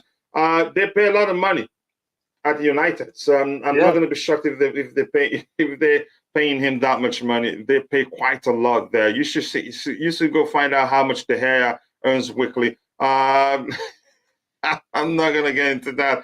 We should sell Reece James in time. I don't think the club will sell Reece James. If that's it's unfortunate for you if you want him to sell him. Incoming coach will have to monitor players well as we are heading to the end and start showing up. Chelsea fans are tired with the coach selection and players. Lots of us are. So I'm going to skip to the very bottom because we're switching topic now. What topic do we have here? We talked about Paez. Kendry Paez, and then we have Mihailo Mudryk thought it would be funny to post a photograph on Instagram mocking a gym user. This is a cocktail that has been created at Chelsea by a mixture of confidence, sapping performances, and defeats a bloated squad. young and immature players. That's where I'm paying attention to. Young and immature players with no big club experience, want-away stars, and those knowing they could be part of a clear out. So it's you can say it's a recipe for such thing to be happening. No leadership. Nobody. I don't think any of the players actually would go to him and say, "You shouldn't be doing this, man." We don't have that leadership. And Aspi doesn't look like he's the type that cautions players when they indulge in such behavior. As much as I didn't make a big deal out of this, I agreed. It's not something that he should be doing, given that he's a role model for lots of kids who follow in the game. Shouldn't be doing such. But, you know, plus also culture difference. Maybe something, you know, in social media, we actually see worse pictures of people taking pictures of people in distress in certain situations. And by accident, you know, becomes nude. They take it, think it's fun, post it on Instagram or whatever social media platform where they have presence. He's still young, but I think this is. I haven't seen anything. This is one of the delicious tweets I've seen from the journalists out there for a while now. I think this makes sense. I think this encompasses everything that I believe has led to such behavior. You know, him posting a picture of a man in gym, but his pants was down, that his butt crack was showing. So he made a video. I'm not sure if he was the one that made the video, but let me just say he posted a video of that. It's inappropriate. But you know what? It's inappropriate. As much as I didn't think it's a big deal for me, but I wouldn't condone that. It's a bad behavior. But you go ahead, Roger. You were saying something. Sorry. I got news for you. You'll be surprised, but when I was their age, we didn't have social media. So listen, they're probably you could say general you know, accepted behavior, then you could say culture then wouldn't allow such behavior. You'd be in trouble if you did that then. I argue that most likely would be the case. I can't imagine being that age and being exposed to social media. You know, I consider myself a mature individual, especially based on my age, obviously. But it's they're bound to make mistakes, and that's not acceptable. And that goes to, I think, the team's back office, where you actually have, you know, PR people, and they have sessions for new players, you know, as rookies, what is expected of them, the do's and the don'ts. They do that in the NFL. I know that for sure. I'm certain in the world of football, in especially the top leagues and the top clubs, they must have the equivalent. But if Haaland did do that, or anyone did that, then listen, they're immature. I get that, but that's not cool. No, it's not. It's not a cool behavior. But I recognize the first time we discussed it. These are kids. You expect such, and because there's no leadership. There's no leadership. Thiago Silva leads, maybe only on the pitch. I don't know. I think that creates a problem. Go ahead. It looks like you wanted to add to that. No, listen. I think if we could diagnose what's wrong with Chelsea, I would say seriously the lack of leadership around the field, meaning in all parts of the field. When you compare it to the last 2 decades, we're woefully short of natural leaders. When you look at our old teams that were successful, every player was basically a captain of their country, or a backup captain. Seriously, when you look at it, think about it. We had a plethora of captains that would come from other teams that were previously captains. There was no shortage of leadership here. By comparison, it's stark comparison. It's woeful. And you were correct, Roger. The Chelsea women, they'll be away at Reading. I think they do play to. I could have sworn I heard it. No, so you're correct. Yeah. So I checked my app. I did see it from the same app. I got a notification now. Can I have that in writing, Coach? That I'm correct. Can I have that in writing? Yeah, always correct, and that's why you get the big box. That's why we signed you. The community signed you. So, Bobby, I don't know if you have anything to add to this one before we'll move on. I know you can always come in if you want to. It's up to you. No, I've got nothing to add to it. Sorry? I've got nothing to add to it. All right. Thank you so much. Thank you. So we did a good job explaining why that shouldn't be the case. This year, let's see what else we have here. Chelsea all the way says, big up panel and chat. Please like and subscribe, people. We're approaching 11,000 subscribers. We're at 10,960 subscribers. 40 more to get it to 11,000 subscribers. And as the transfer, we'll talk more and more about transfer. It picks up. We have to get to 15,000 by the time the transfer window shuts, or even more. But this time, I think I'm going to be divided because I want to give some time to the other channel too. People are asking for that. Keep dropping the likes on the stream. 65 likes, 35 more to get it to 100. Let's make it happen, people. And if I haven't today, I want to appeal to those of you that are watching, but for some reason or the other are not able to participate in the chat. We appreciate you. You provide great value to the community. But we want to ask you for one more favor, one more tiny beady favor. Please take a second, drop a like on the video for us. It does go a long way. But more importantly, thank you for watching. Chelsea need to fight with PSG from Mbappe, not to Ugarte, always wrong. I think Mbappe will most likely go to Real Madrid. I don't see what we're capable of doing, and that will convince him to come to Chelsea and fulfill Champions League football for one season. But that's just my opinion. Never say never. Mbappe would cost 200 million. I think he said, wouldn't he be a free agent? How soon? What date? I'm not sure, but I have to check that in a bit. Mbappe would cost 200 million. If it's a free agent, I think it'd be a free agent in 2 years. I'm not too sure. And he's refused to put pen to paper for a new contract, which I still think will probably most likely happen. PSG are able to convince him. I don't care about FFP if we get Mbappe. Okay, thank you for saying that. Omurok, Sam Guido, Hakim Ziyech has legs and he is intelligent with experience on the ball while crossing. Please, okay, keep him. Wish it were up to me. It's a club's hierarchy, and Hakim also doesn't look like he wants to be here anymore, so that makes it even difficult. So sorry, I wish I could do something about that. He's a player I liked, but at one point, the moment I heard that he wants to leave, I lost interest. So we should let him go. When we'll announce our coach publicly, I'm not sure when, but chances are it could happen anytime. Most likely after the Newcastle game, that's how I see it. Or maybe on that game, that day in particular, I'm not sure what to make or make of Frank's comments with regards to the incoming manager. Even Mount is okay. Grew up with Chelsea as a kid. Now wants to jump Manchester United. That's no loyalty or nothing. Just a right side. Here's the thing. You see it from the perspective that it's business for all people and for all parties involved. If he feels disrespected, then he'd go to somewhere where he feels he'd be respected and earn more money. I don't see it that way, really. That's just who I am. My Chelsea team for next season: 3-5-2 goalkeeper Onana, Rich James, Koulibaly, Vardiol, Enzo, Kante, Rice, Mudryk, Felix, Mudryk, Lukaku, Nkunku. I don't think Lukaku stays at Chelsea. If he does, I'll be surprised. Very inappropriate. Say no.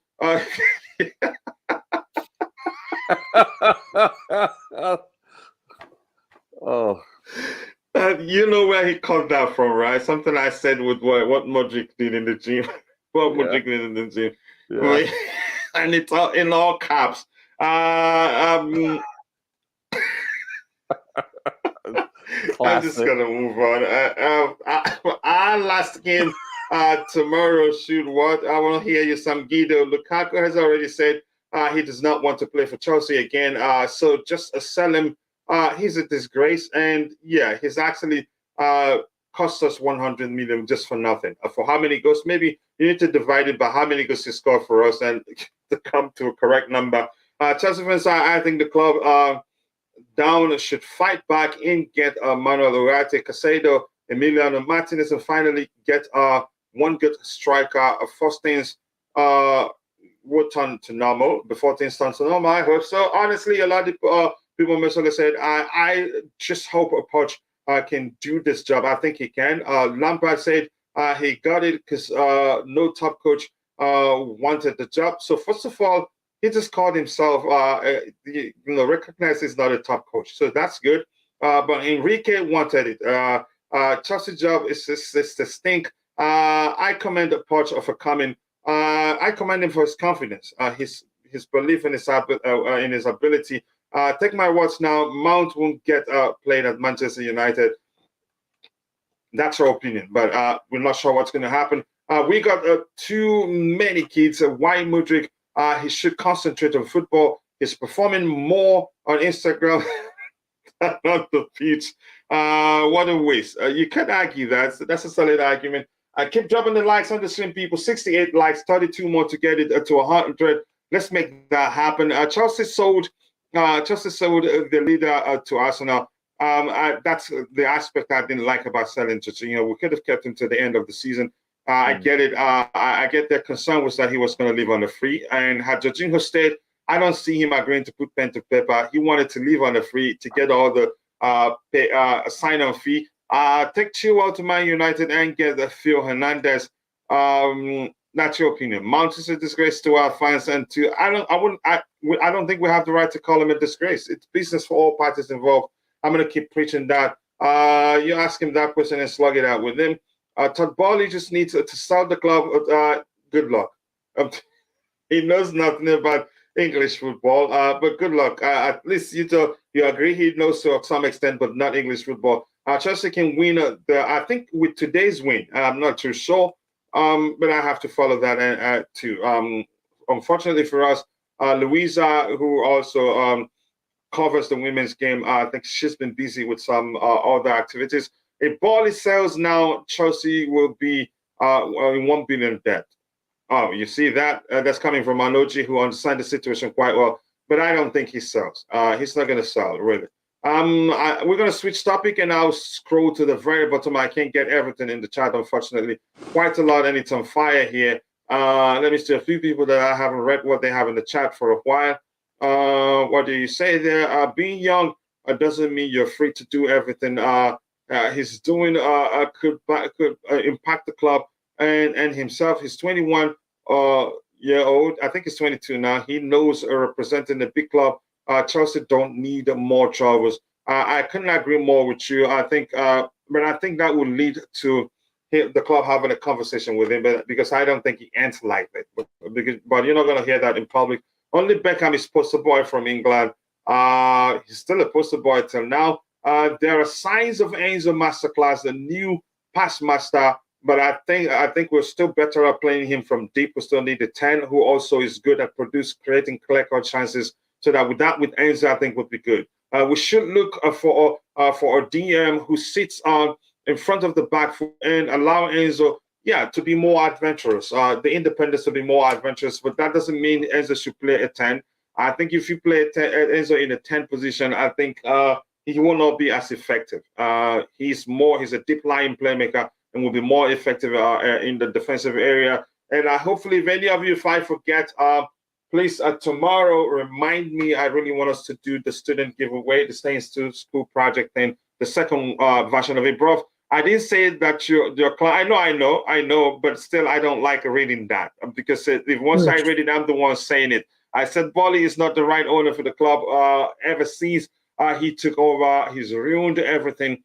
Even Boris Beckett ruined Chelsea by getting rid of Roman. Multitude of where we are today, multitude of reasons, lots of mistakes from the owners, the government, and all that. But I've decided to move on. Really, dwelling on it doesn't help, and it's not healthy for me. Mount should leave if we get 80 million. Good luck getting 60 actually. Danny Music knows how to run a football club. I'm going to move on from that. And so, yeah. The Mount issue, I think we should just say it as it is. If he leaves, it's quite simply because he wants to be paid more money. And if you go to Man United, it's simply because they want to pay more money. That's how I see it. Is that wrong? Well, it's disappointing, but it's business. And that just goes to show that, money is the talker in football more than anything else. And Man United do pay ridiculous wages, and they'll pay even more ridiculous wages if they sell the club to new owners.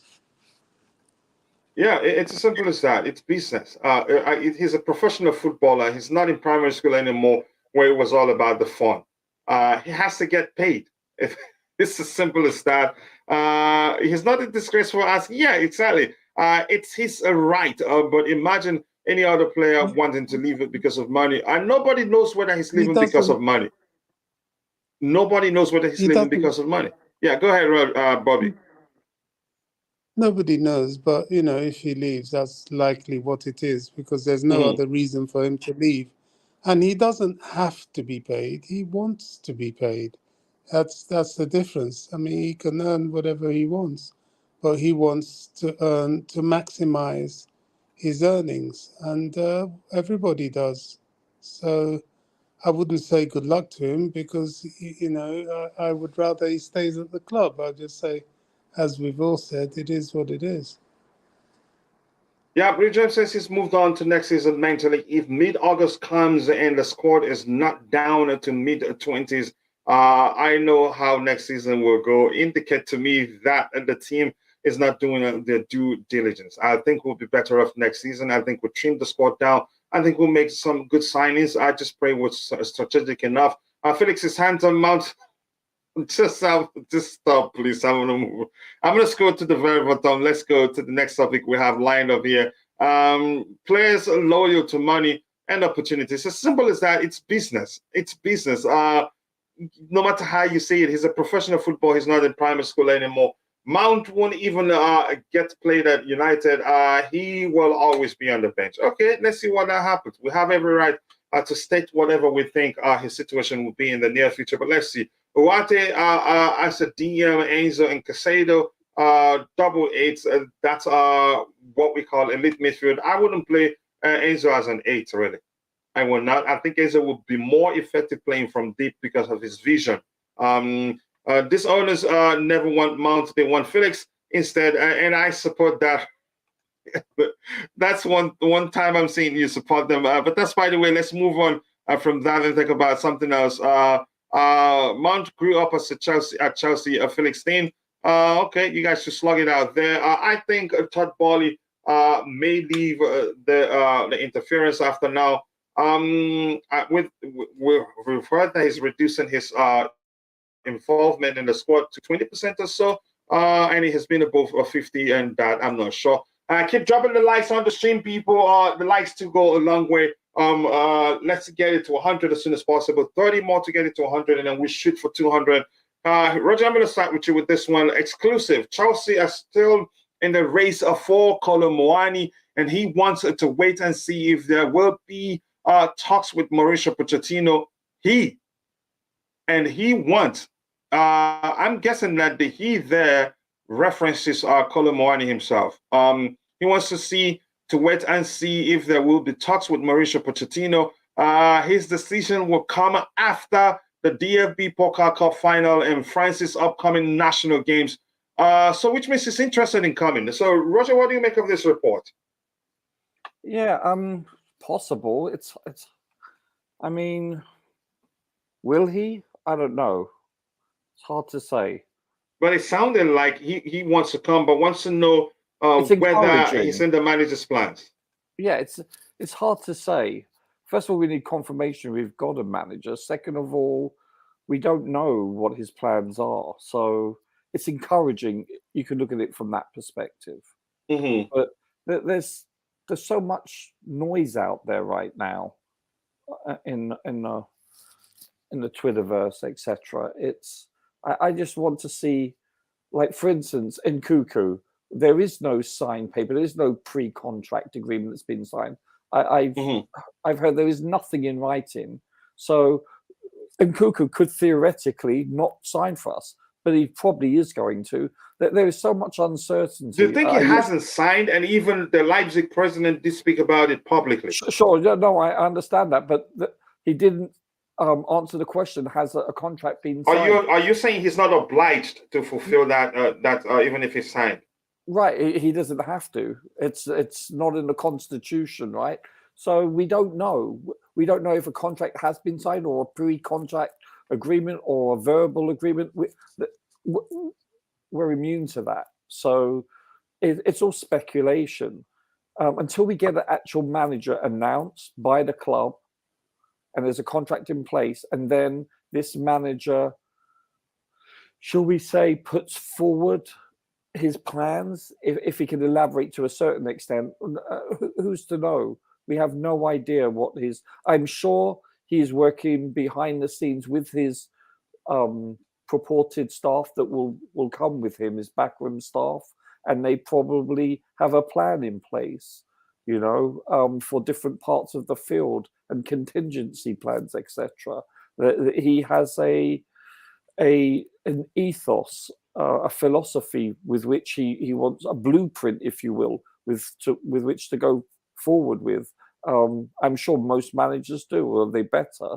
And until we see things in place, it's really, I don't know, it's pointless to speculate, Coach. It really is, because we could be doing this 25 hours a day, 365. Yeah, I think he's a player I like. He's good on the ball. He actually started playing on the flanks, but was converted to a forward. You could argue it's a sort of player you could argue. I can't say you like him, player. yeah? Sorry? You like him? I like him so much, really. I've taken my time to look at him since we've been linked with him. And this, but I get it. You see here, and he wants to wait to see if there will be talks with Mauricio Pochettino. That shows he's interested in coming, if we're to believe this. But let's see what happens. Though, Coach, yeah. You know what, though? I would say 95+% of all these quote-unquote links that you hear about, that you read about, from even relatively credible sources, they never come to fruition, or seldom ever do. So I put little weight in this term, we've been linked with.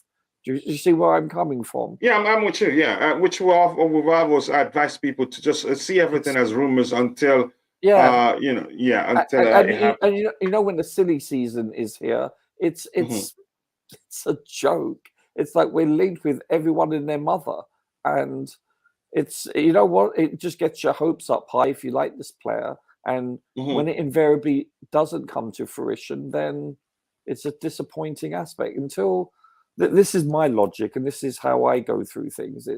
I don't put any weight into it until I see it transpire. Yeah, I agree with you. If you're in the chat, let us know what you make of the Kolo Muani rumors. Do you want to see him at Chelsea? Is he a player you like, and why do you think that's the case? If they didn't present Nkunku, probably cause of injury, on cause of or maybe out of respect for Leipzig, that may well have been the case. Kachila Enzo is an 8, a deep line playmaker, or a 6. Not a deep. I'm not saying he's a 6, but I'd say rather, from what I've seen, actually, honestly, believe me, because of his vision, I think we'll get the better of him if he plays operates in a deeper position. One, he helps us control the game, and also he can also pick out the back pass from that deep. And then we'll have him on the pitch and also a 10. Then we'll cook. That's how I see it. We see things differently. But to me, from what I've seen so far, even from his days at Benfica and all that, even for Argentina, also he plays from a deeper position. Correct me if I'm wrong. But I think it'd be more effective for us from a deeper position. And Mbappe, Muani, Nkunku, and I like Muani. Honestly, I like him. He's a fine player, good on the ball and everything. Nkunku is better than Mount and Felix. Some argument right there, but that's your opinion. And I'm not going to say who I think is better in the three. But let's see what we have here. And they're all different profile type of players. Kolo Muani, Nkunku, very dynamic front line.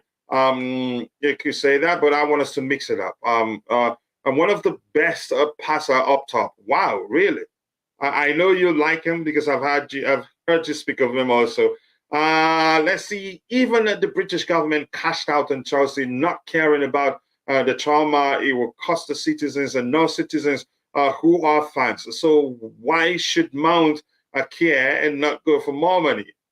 That is one of the delicious comments of the day. It's business for all parties involved. He has to go for what do what favors him, his future. Everybody wants a financial security. French hierarchy looks better on the field than English. let's be realistic, Roger. I'm not sure what to make of that statement there. Not sure about Muani. Would prefer Thuram. You're talking about what's his name? Larian Thuram's son, who plays for Mönchengladbach. He'll be a free agent in the summer, but it doesn't look like he wants to come to us. Chelsea should release Kovacic, Mount, Ziyech, Gallagher, Aubameyang, Pulisic. Some of them are very obvious. Some of them we don't need scientists to help us find out that we have to let them go and bring. Look, what? Did you read this comment? Let me read it. After all the good stuff you said, not that everything I agree with everything you say. He just said, "I'm bring back Lukaku or Doi, Louis Salt plus Bayer Rice." Okay. Let those in the chat respond to you, not me. I think it's joking. Enzo is Tonelli even better in long passes. Enzo, his long balls are delicious to watch, really. And pace, he adds pace to it, even if it's not on the carpet. Then before the opposition defenders are able to do anything, the ball gets to its intended destination. Nkunku is best in the team. People believe that Felix is okay in the number 10 position. You think? Even I want to Ugarte at Chelsea. Mbappé 05. We have been crying out for a DM even since Matic and Mikel left. We haven't had it, but Mikel is a different type of DM. Matic is a different type also. Prowess, Southampton, Onana. Onana of Everton. That's you're talking about Amadou Onana of Everton.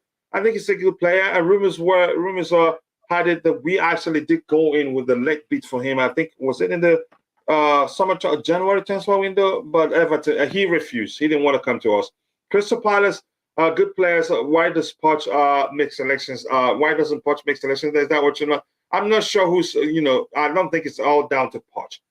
His link-up play is great. I believe he's only a striker with double digits assists. Really, you could say even how many assists did Datu Fofana get at Moldy? I think something good also that you think he's not a striker too. I agree with you. Babaso 100%. Lukaku is a smart option for 1 year, but he's a divisive figure, and I don't think he makes sense. And I don't think actually the club will keep him. If they do, fine. If that's what they want, but let's see what they do with him. So why do we need a DM? A DM doesn't mean, for instance, a DM in the case where we play with 2-6-6, he just has the independence of the 2-6-6 to be more adventurous, if that makes sense. That doesn't mean he's going to go. I don't. Let's see if we play him in and again closer to the final third. Fine, I'd take it. I just want him to get closer to the final third because he can actually score goals, he can create chances, but he's not a 10. We still do need a 10. We need. We'll call it a central attacking midfielder capable of producing double digits. That's fine. We don't. Enzo alone will not solve our problems. If that makes sense. And I still think it's better utilized if you play him from a deeper position. That's what I think. In my opinion, that disclaimer right there before you shoot me. Keep dropping the likes on the stream, people. We need 25 more likes to get it to 100. Let's make it happen, people. We can actually do that. And my bro, Tebehu from the Medieval land, big up everyone. Please hit the like button and subscribe.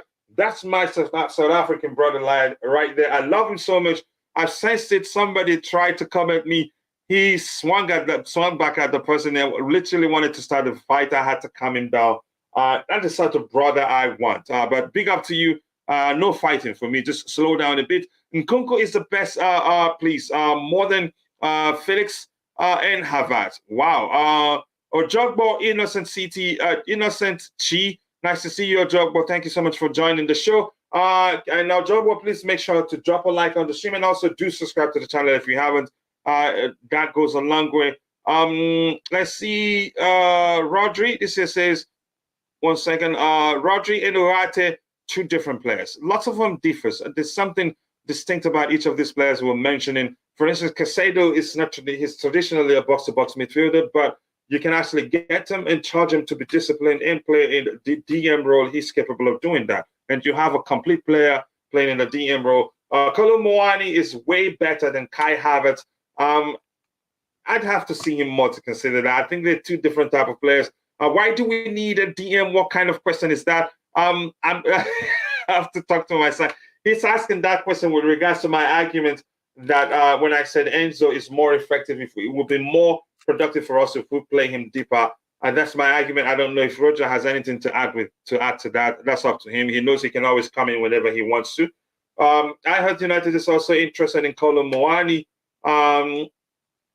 Yeah, everybody wants every good player there is out there. And Bayern also wants him. So let's see where he ends up. Also, Chelsea need a goalkeeper. The only goalkeeper I would take at Chelsea is Georgie Mamadashvili from Valencia. I don't know him that well. Really. I think the goalkeepers we're considering include Robert Sanchez, Emiliano Martinez. There's one more from the Premier League. I think 3 goalkeepers in the Premier League, isn't it? Robert Sanchez of Aston Villa. Robert Sanchez, not Aston Villa. Emiliano Martinez of Aston Villa. And Sanchez plays for, what's the other team? Is it Brentford? Then the Brighton goalkeeper, what's his name? 3 goalkeepers from the Premier League. The Argentinian, yeah. Yeah, 2 of them. The Argentinian is the one that plays for Aston Villa. That's Emiliano Martinez. Then the other 2 goalkeepers are Spanish goalkeepers. One for Brentford, one plays for Brighton. The 2 of them. Ugarte has much better defending than Partey. That's rhymes there. Now you're sounding like a rapper, and I like that.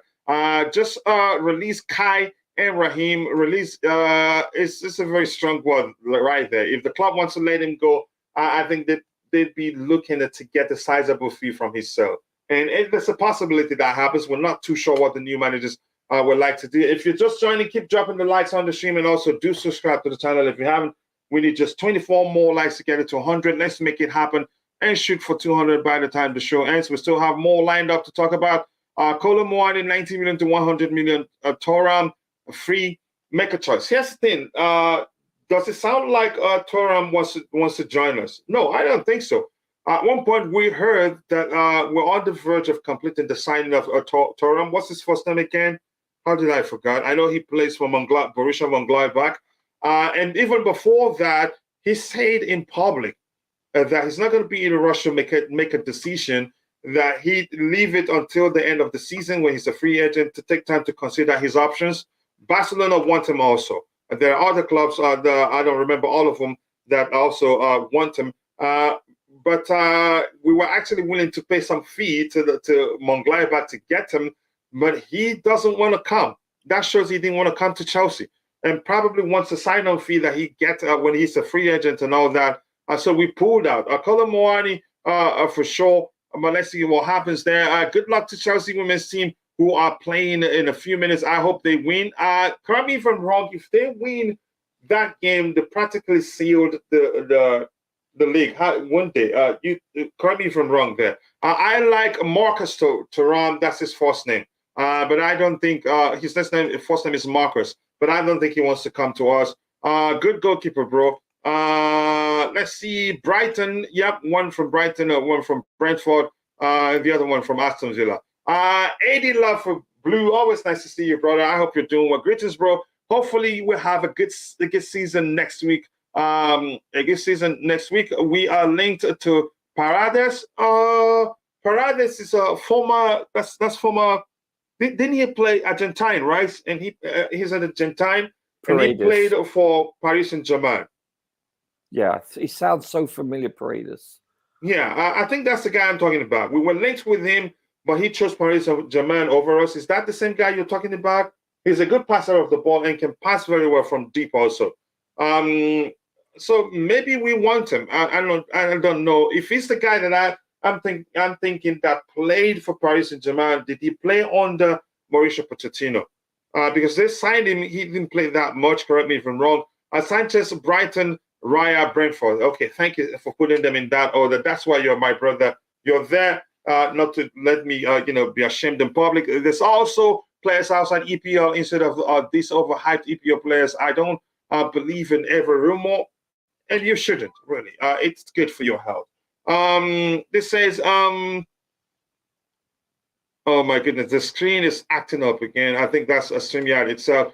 We needed to see okay, Chelsea. Yeah, we need to see a known Chelsea next season. That's from let me say your name again. I don't think I've said your name. Apologies for that. And that's from Asmera Abebe. Nice to see you here, bro. I hope you've subscribed already. Let me see what we have here. Come on, why is this slow like this? At Benfica, Florentino Luis was the DM and Enzo was the 8 box-to-box hybrid of, again, sometimes they're paired. I think they use double sixes. I've seen them use double six, and he's one of them. So maybe he's capable of playing an 8, but for me, I think it'd be more effective for us playing from the deep. But I get your argument. We're not arguing here, actually. That's maybe you saying his best position would be in an 8th position, and I'm saying I think it'd be better if it'd be more effective for us playing from the deep, but maybe with the independence to venture forward more, rather than being charged to be the more disciplined of the two players in a situation where we play 2 6s. But he's a midfield commander. You can say commander, really.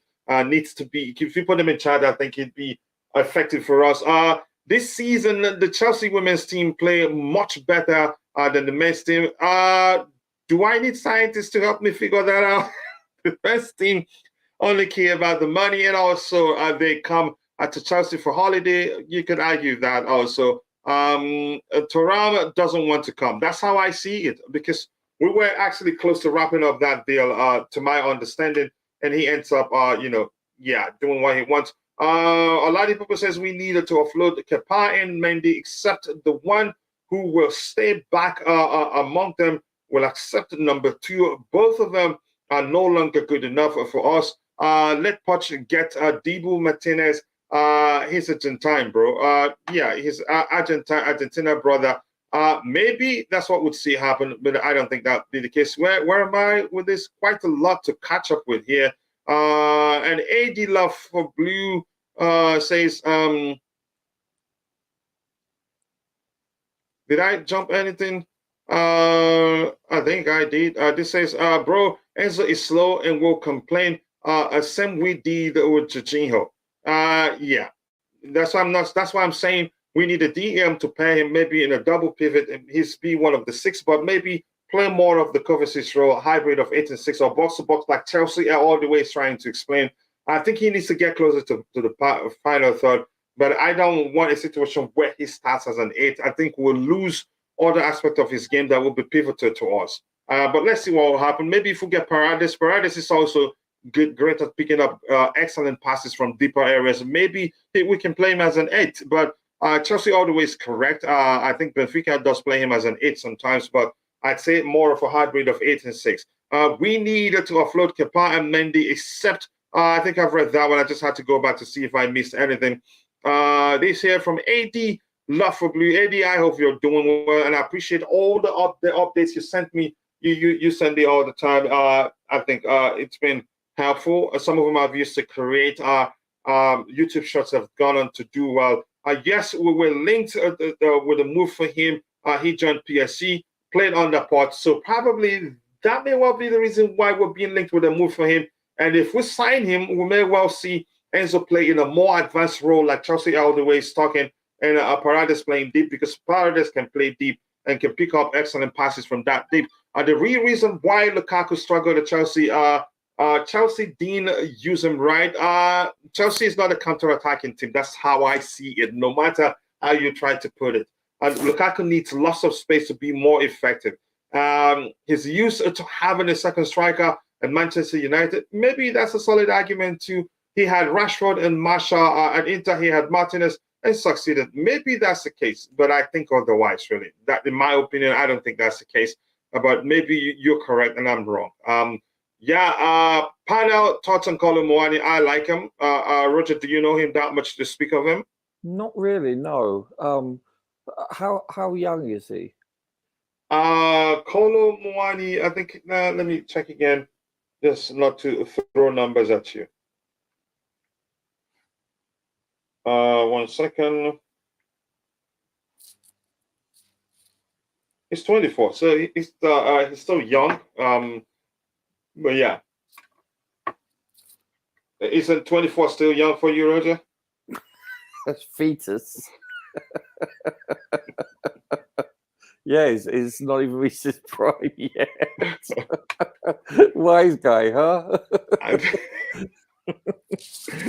No, but the truth is, I think he's a fine player. Yes, people keep dropping the likes on the stream and also do subscribe to the channel if you haven't. And he's been excellent for Frankfurt, actually. What's the news about Broya? He's still recovering. DT, I think he had a setback. I'm not too sure, and we don't want to talk about it since I'm not too sure about that. So I'm going to scroll to the very bottom so that we can move to the next topic. I think we need Kudus, Mohamed Kudus. Sure, he's just fantastic. We're not linked with a move for him, so I'm not too sure about that either. We're going to move to the next topic, and let's see what we go from there. I think he will use a 4-3-3. He must. I think maybe that's based on the players we have. I think the players we have available will be the ones that decide what structure he goes with. But we move on from that. Let's see what he does, whether we get him or not. I'll scroll past, and there you go. Chelsea are prepared to pay 16 million euros. So Roger, I was correct. Probably because I've seen this before, which means less than around 55 million pounds or so. Let me just get the correct number here. 16 million euros to pounds. That's about 55 million. Yeah, let me just be correct. Give or take a few shekels. Mm-hmm. About 52. Okay. Yeah, 52 point something million. So that's not a bad price, and no wonder why PSG are also, because he's too good for his price right now. Maybe the club, Sporting CP, they haven't tried to offer him a new contract and extend his stay at the club, and then ask for a premium. Yeah, I would take Kudus instead of buying a DM, definitely. But it all depends on what the club wants to do. Eugene, just lost respect for you. How can you choose an attacker over a DM? You guys should continue with the conversation there. I think he will use a 4-3-3. It's a must, you think? It's not a must, really. I think it all comes down to the players he has available, the profile of players, if they're going to help him to effectively execute a certain structure, he'd go for it. I don't rate Kolo Muani. Can you elaborate, Chelsea, all the way? I like reading your opinions because usually you back them up effectively. So you tell me why you think you don't rate him. Senziek as well. Yes, people keep dropping the likes on the stream, and also do subscribe to the channel if you want. If you the likes do go a long way, and subscription also, yeah, it helps beef up the number of subscribers we have. If that makes sense. Because Kudus is fast and he can break a counterattacks. That's why. Okay, good response there. Roger, I don't know. It's a good price for him. I don't know if you're taking your time to at least see his clips. Actually, I have not. I'd be lying if I said I have, so I apologize. Mm-hmm. Okay. I know very little about him, so I'm sorry. Are you really? No. Oh my goodness. Yes, people keep dropping the likes on the stream. The likes do go a long way. And also do subscribe if you haven't. We're closing in. Soon we'll get to 11,000 subscribers, and I can't wait for us to get there. And remind me, please, tomorrow, yes, we must do the giveaway. That's the Stay in School project. We must continue with it no matter what. So I don't forget, and we get to next month. Let's see, Eugene, it's all over the place. You having a conversation. Let's see what else we have here. Sorry, the highlight screen is very slow for some reason. Football is not only an attack. Yeah. Okay. Kolo Muani is a baller. I like Kolo Muani, I have to be honest. Let's see what else we have here. Some people have complained the last time we talked about him, saying his end product is poor. If we play 4-3-3, where will Nkunku and Kai play? While we have wingers like Sterling, Mudryk, and Mudryk. So that's why I'm saying I think the players available to the new manager will dictate what structure he deploys because he has to accommodate them. Ziyech should at least take off 10 to 15 million in a swap deal. It's not up to him, it's up to the club to decide how much they feel he's worth. We need just 23 more likes to get it to 100 people. Let's make it happen. the likes to go along with. Thank you so much for finding the time to join the show. I can fly to Portugal to get Manuel Ugarte if possible. That is why I love him. How much you love him. He's an excellent player, actually, from what I've seen. But we're going to compare him, Manuel Ugarte, with Declan Rice. And yeah, people, keep dropping the likes on the stream. 23 more likes to get it to 100. Let's make it happen. Before we do the comparison, I think we have one more item here to talk about. Then we go back to doing Manuel Ugarte versus Declan Rice. So, Roger, let me start you with this one. This says that Man United do not want to go as high as 55 million for Mason Mount because their own summer budget is open to change it with the new with the takeover, but it's felt a deal will eventually be done despite the clubs are currently being some way of agreement. CFC, and that's he's quoting Miguel Delany. Here's what I think. When I heard that Chelsea are looking for 80 million, my argument was that we're not serious about selling him. Because, did you hear that, Roger? Yeah. Not because he's a bad footballer, but because he has just about a year or less than a year left on his contract. Clubs can convince him and say, we want you, but just stay there free, finish the season and join us on the free. It happens. Exactly. Listen, he's got basically a year left on his contract. So let me just be sure of the number, but go ahead. Yeah, the market dictates that. If he had 2 or 3 more years left on his contract, yes, you're looking at perhaps 75, 80 million. Mm-hmm. But realistically, I think we'd be lucky to get 40 to 50 for him because of the fact he's only got a year left. So I don't think it's up to it. Yeah, actually, let me just check. Usually it's a season, so it'll be the 23. Well, his contract expires in June 2024, so about a year. Exactly. Left on his contract. So technically 1 year and 1 game. It's that simple. So yeah. So I couldn't believe it when you heard that we're looking for 80 million. You probably said it doesn't look like we want to sell him. Yeah, it sounds ridiculous, doesn't it? A bit far-fetched. It's unrealistic.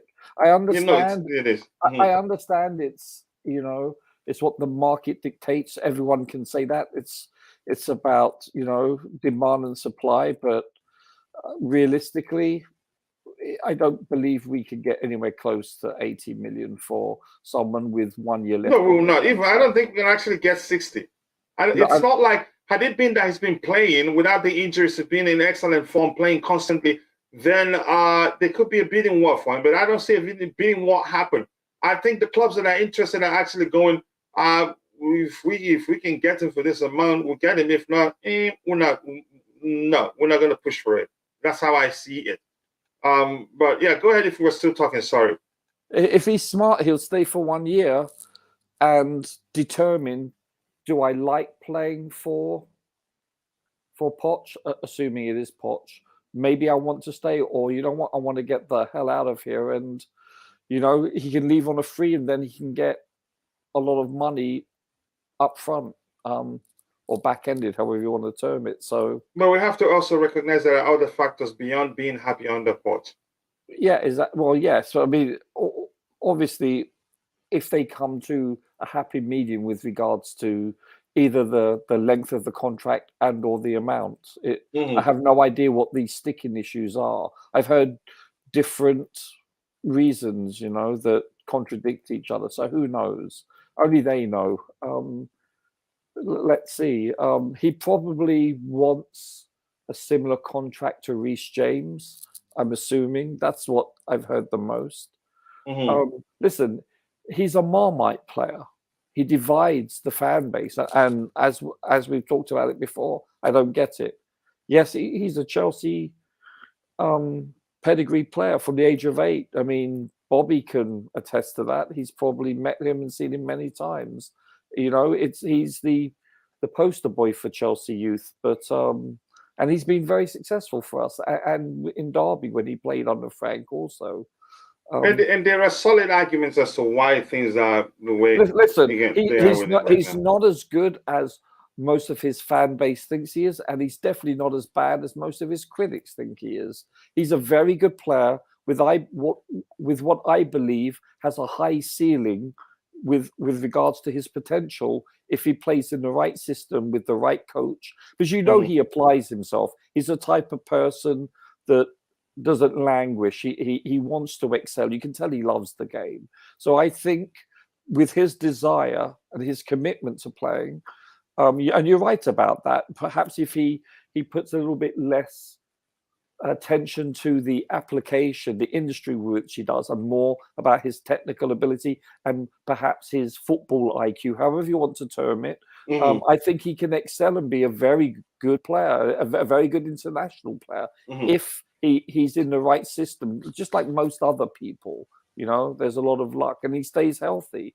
But I don't understand our fan base with certain players. You just have to look at them and see what they do. Listen, he's very young, so whether you like him or not, okay, I respect that. But be objective and be realistic. Yeah, and don't go to the extent of name calling. If it doesn't work, it doesn't work. Yeah, exactly. And don't worship any player. Chelsea is the entity we support, and we've sold our best players on occasions. Actually, you support the team. Is that simple? Yeah, exactly. And for me, here's the thing. As much as I've argued, look, if you want I'm real not just heroes, going to get into it. Like Roger said, it's not. Again, you can't say he's the best player at the team, at the club. You can't say he's the worst either. If it doesn't work out, he moves on, and the club will move on. It's as simple as that. If you want real heroes to look up to, then look at your parents, look at the nurses or the teachers. Those are real heroes. These are people that just so happen to be gifted with talent and are good football players. It's that simple. And it wouldn't be wrong to call them mercenaries. They get paid. It's a Jewish job. They do it. Yeah, they get move paid on. handsomely, coach. Yeah, and when you can't pay them, they move on. And maybe that would be the case now. We don't know. I don't like a Kolo Muani link-up play, and it's individualistic the way he plays. Some argument. Maybe I need to stop paying. Okay, I'll pay attention more to see if that's the case, because sometimes somebody can actually help you bring to light something you haven't been paying attention to. Good luck with Enzo and Ugarte as a double pivot. It sounds like a FIFA game build-up play. Coach, I agree. Yeah, I'm guessing you're talking about with the club with regards to Chelsea asking 80 million for Mount. It doesn't sound like they want to sell him. I will say something about Mason Mount. I want to hear you say it. FIFA is enjoyable. Yep, I haven't played for a while now. I'm sure if I turn on my console right now, probably would need 10 hours of updates. Eugene, you're the most. Oh, wow. I'm not going to read that. Just slug it out with them. Felix is handsome. Okay. Why am I reading that? Oh, my God. Enzo Ugarte midfield pivot is awesome. If that's how you see it. That's up to you. You want Felix today, tomorrow, you don't. So you slug it out with them. I'm going to go to the very bottom. Coach, can I just say go ahead. something, though? Go ahead, Roger. From the first moment I saw Felix play for us, I've been enamored by him. I really like him. I like his playing style. You can tell that he is a classy player. He's very technical. Does he have certain deficiencies? Yes. But you can say that about virtually every player on our squad. I really like him. And I think the solo run he made, I thought illustrated to the fact that, you know what, when he's on his game, he can be a difference maker. And that highlights his footballing intelligence overall. Yeah, listen, you can tell he's a class above, and he's very young also. He's been around for a long, long time. Let us forget that. I really, really would like us to hold on to him. I don't know how Bobby feels about him, but I know we've got other players that can also compete for that role. But I think we will rue the day that if we don't re-sign him in some form or another. I really like him. What about you, Bobby? Roberto? Whenever he's ready, he can come in. I see you joking. Mount better than Felix. Every start Felix since play got more goals and assists. And that is if you're basing your judgment on Chelsea statistics alone. And you are entitled to believe that Mount is a better player of the two. And I have my argument as to I think it's a better player. And for me, I would take Felix, but that's not me saying Mount is a bad player. And actually, we shouldn't be comparing them. They're two different type of players. No matter how you see it. Yeah. So it wouldn't make any sort of sense. And Roger, here's this one here. And he says, I'm going to read it for he says, Mount going nowhere, Felix out. I think, unfortunately, as much as I love you, Dan, but I think Mount is more likely to leave than stay. But if he stays, fine. If he goes, I'll move on. Honestly, that's how I say it. Say, Kachila, big up to you too, my bro. Believe me, very soon I will be frequenting your channel. Just keep sharing the links whenever you're on. Sometimes if I'm not tired, I would jump on. I want to see your channel grow because you're a great lad. Let me speak, a great chap. Let me speak like I'm British. Roger, Bobby Smoky Signals. Ow. Hey. Ouch. Yeah, you thought he was going to praise you, right? Yeah. Felix has the most goals since he joined at Chelsea. Yeah, if you want to bring that argument, but let's move on to that. Just about have a good conversation, but please don't take anything personal. That's fine. You're entitled to present your argument and work with that. Since Werner and Rudiger left, Havertz started to look lost. With Werner and Rudiger at the club, Havertz had that German connection and looked for better and looked far better than he looked this season. Okay, that's your argument there. Okay, I'm not going to discuss the marketing signings again. All right, you guys should have the conversation you're having there. I'm going to skip that. I think Dan and somebody's having a conversation there. At what time a Chelsea women's game? It should be on right now. Yeah, I think it just started, didn't it? Yeah, it has started. It started 2 minutes ago. So it is on. So I got a notification. It started 2 minutes ago. So you keep us updated. I think Roger, correct me if I'm wrong. If they win that, it means they win the league, right? Affirmative. Okay. They could also win it with a draw, but I believe United or the other teams have to draw or lose also. So, but definitely they tie it up with a win today, I believe. So yeah, Basto5 is asking me when was the last time I played FIFA. I'd say like 3 months now. Actually, 4 months or more. I'm not sure. Yeah, because I have to start playing again. That's one of the only exercises I do out of reading, researching for the show, researching for my program, and all that, all teaching. But I need to be playing it. I think it helps my mental state, actually. That's one thing I enjoy doing after football, or maybe cooking. But Roger, were you still saying something? Go ahead. Sorry. No. Do you know I've never played FIFA? I played the NFL game for many years, but I've never actually played the FIFA game. Even though you're a gamer. That's how I roll, baby. Bobby, do you have anything to say with regards to the Man situation? The club wanted 80 million and Man United not willing to go up to 55 million pounds. I don't know, Bobby, if you're still there. You can come in. I'm going to get the stats. We want to compare. Go ahead. You have anything to say? Mount is one of those sort of Chelsea peculiarities. I know the era was entirely different, as was the reason. But I remember when Ray Wilkins was sold, although he was very reluctant to go, but he went for money, both to him and to the club. And of course, his career actually furthered when he left us and went to Man United all those years ago. You know, there's always going to be those weird situations. Will Mount flourish at Man United?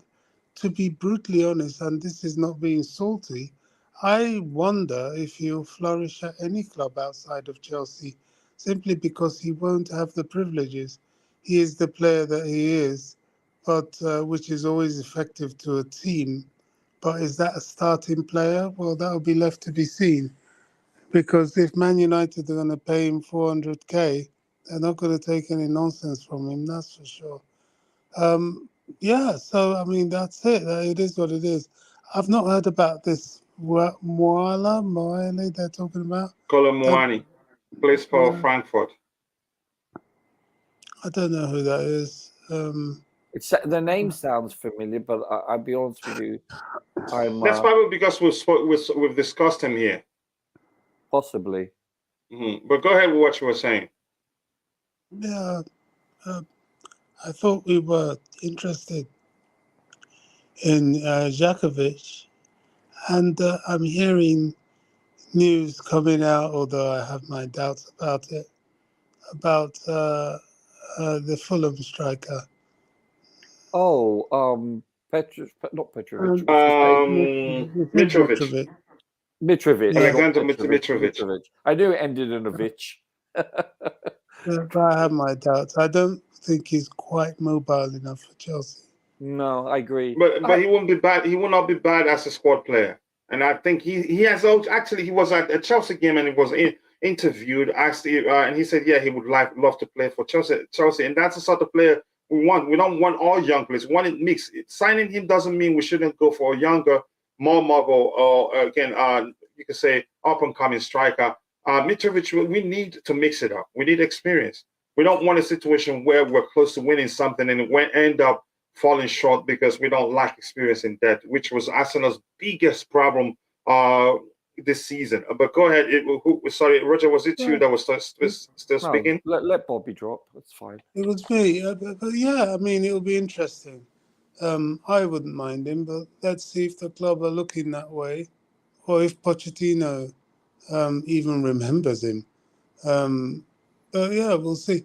I'm keen we get this Poch announcement done now. We need to get this guy in place because he has a lot of work to do and there's a lot of expectation on him. And rightly so, you know, Chelsea need a saviour. And to be that person, you really have to have your wits about you. With regards with the Pochettino announcement thing, Bobby, before I go back to Roger, I've always argued. I think they didn't want to announce him. They just want to announce him when the season ends, for us to have something fresh to look forward to. Yeah, that's how I see it. Yeah, because I think if it was announced, they said 2 weeks ago, by now we've moved on from the happiness there that has been announced, and then still be whining about losses and selection and all that. If you get my opinion, but go ahead. Sorry. Yeah, and also to take the confusion away from Lampard. You know, it's possible he could be announced tomorrow after the game, which would make sense, really, because that would be the end of the season, the end of anything Lampard is doing, and he needs to get his feet under the table ASAP. Yeah, and rumors are that he's going to be in the stadium. Roger, what do you make of the delay in this announcement? What do you think? What do you suggest? What do you suspect the reason is? Yeah, I hope it's for the reasons you guys mentioned, and I believe it is. I don't believe it's because of issues or they haven't come to a mutual understanding or agreements with certain parts of the contract. I don't believe that would be the case. I think they've had enough time to iron out any specific details. But it has to be because you're right, they want to turn a new page. I get it. I get the logic and I agree with it. I do want to say something about Mount, though. I understand what you said, Bobby. You're logical as always. But I can see him excelling and succeeding with Liverpool under Klopp. I really can.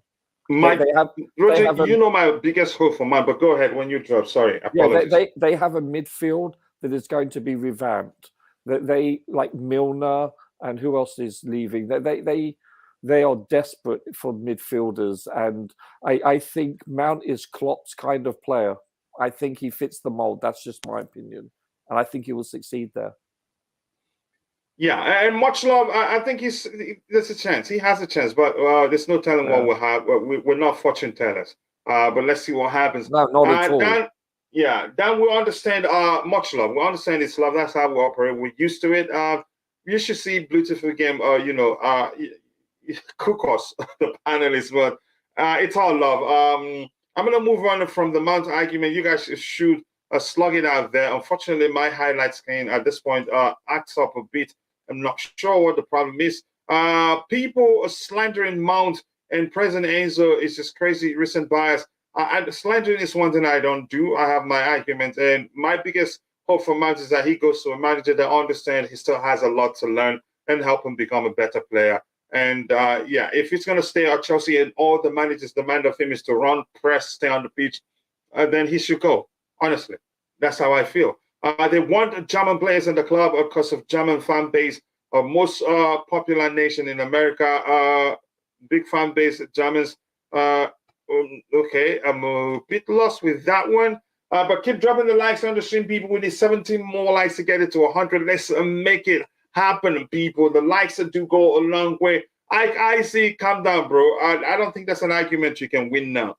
Coach should cook jollof rice and chicken with good seasoning, and all you kids would love it. I'm a good cook, bro. I'm not boasting here, but I'm a good cook.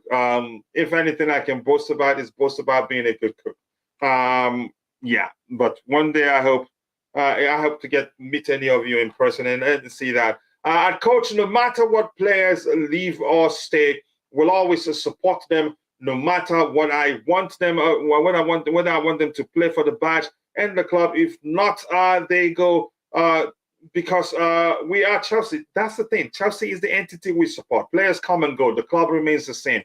And the name will never change. At least I believe that wholeheartedly. But that's, by the way, I hate it when this happens. Mount will start ahead of he will start ahead of Fernandez in that central attacking midfield role, or maybe Fernandez will play on the right midfield. Anthony's role with Mount at CM. Anthony sucks, by the way. As much as I hate to say that, he's one horrible player. I'm not sure why they paid that much money for him. Unfortunately, that's how I see it. I would just play central attacking midfielders. Personally, you play him there, Mr. Wardy. Okay, that's you. But that's, by the way, I think I'm going to move down. Sorry, my highlight screen is giving me a problem here. Go ahead, Roger. It doesn't allow me to highlight everything. You were saying something. With regards to Anthony, I don't like his attitude. I really don't. Plus he's not even good. His attitude doesn't match his ability. He's immature, and if you breathe on him, he falls over. I can't stand players like that. He's competitive. I'll give him that. You know, he has that desire to win, but the way he goes about it, I find it quite disgusting. I don't like him. I think they bought him for close to 90 million euros. I would say again, the rumors then was that it was 100. Was it really? Wow. But I'm not sure. It's a lot of golf balls, coach. That's a lot of money. I don't think he's lived up to anything. But then again, you know, our critics say that Mudryk hasn't. However, he's only been there half a season, and he comes from, let's be honest, a war-torn nation, and he's got a lot on his mind, and he's playing for a team that has collectively underperformed, and I'll leave it at that because that's being generous. And so, you know, when you compare the two, you can't really equate that. But for me, Anthony, there were rumors that we were going to get him at one point, I believe, and I'm so glad that didn't transpire. It's looking like Bayern is going to win the Bundesliga. They have a superior goal difference, and if they win today, how many games in total? It's close though. I think that they're playing their last game today. Yes, they all are. And Dortmund has already played their last game, and they're at 39 goals plus goals and 54 for Bayern, 71 points apiece. So if Bayern win today, they just need to win. With a draw, I don't think it'd be enough for them. But let me move on. What does Dan say? What is Dan saying here? What got Kachila? We got Kachila, we got Roger, we got Bobby. Counter attack. There's gonna be a win in the Premier League. That's a good one, Dan. Good one there from Dan. Nice to see you, Dan. Dan. Glenn, I don't know if I've told you, I actually love your new name. It rhymes. Glenn 10. We've had 4 managers this season. I'm not wetting myself whether Poch is announced or not. Long road ahead. I hope that's not the case. But I get what you're saying there. Unfortunately, I cannot. I've highlighted this another comment 10 minutes ago, and it still hasn't changed. That's why Liverpool will never have a constant in terms of trophies. Wow. Okay, what else do we have here? Anything else to address there? There's quite a lot in the chat, but unfortunately, people, I'm finding it difficult to highlight read new comments. I don't know why that is the case. Maybe I have to open another window. Anthony is one-dimensional player, but only has skills, but has zero end product. Rafinha is clear. As much as I say I take Rafinha over Anthony, but I still don't want Rafinha at Chelsea. That's how I feel. We'll speak your mind there. First and final warning, I am not in the mood to make it an intentional issue again, whether a player is from England or Tuki land. Doesn't matter. Prove it on the pitch. It's as simple as that. I like that. And that's why we've always wanted people, stop mentioning nationality. It doesn't help. It just makes it as if we're children here. Look beyond nationality. Look at the player's ability. Even when you talk about that, don't mention the player's nationality. I think it's not a good thing. Hi guys, relevant. I think before. Yeah, go ahead. It's not relevant. It's irrelevant really. 60 more likes. Let's get it to 100. Hi guys, I think before talking about transfers, Chelsea should appoint Poch and include him in player selection. I think that's the case. I think he's put pen to paper. The announcement is all that is left. And why they haven't announced him, I don't know. Okay, just having a conversation with Kim. So there's something else to read here. Maybe this one, and then I'll scroll to the very bottom here. Coach in attack, Roger in midfield, Bobby in defense. Bobby, physicality. So in defense for him. We're gonna win the Champions League. Yeah, that's excellent signing there. So let's move on, Roger. Let's compare. And if you're in the chat, I want to get your argument even before we start looking at the statistics. Let's look at Manuel Ugarte and compare him with what's his name, Moises Caicedo. Caicedo here. Let's start. Per 90 minutes starts in the Premier League. 0.03 goals per 90 minutes. 0.03 assists per 90 minutes. Goal against, I usually don't pay attention to that. 0.03 XG per 90 minutes, 0.16 per 90 minutes of expected assists. So maybe the issue has been on the finishing side from his teammate. But let's go. Let's just do the same for Ugarte here. Ugarte in the Portuguese league. In Liga NOS, is that how you pronounce that? 0.00 goals per 90 minutes, so that doesn't get too many goals. Assists also not too many. XG, okay. Expected goals per 90 minutes, 0.02. Expected assists is 0.15, and how many for what is it here? Expected assists 0.16. So you can say they're pretty much tied in that area. He's like more aggressive of the two, I'd say. 11 cards total, 0.42 cards per 90 minutes. Let me see, how many cards? 2.6. So that's the reflective of the fact that he's more aggressive of the two. And Chelsea women are leading by 1 goal. Goal from Sam Kerr. Is that how you pronounce it? Sam Kerr? Is that how you pronounce his last name? Yeah, our last name, so to speak. Sam Kerr. Kerr. Okay, if you like that one. Let me see what he says here.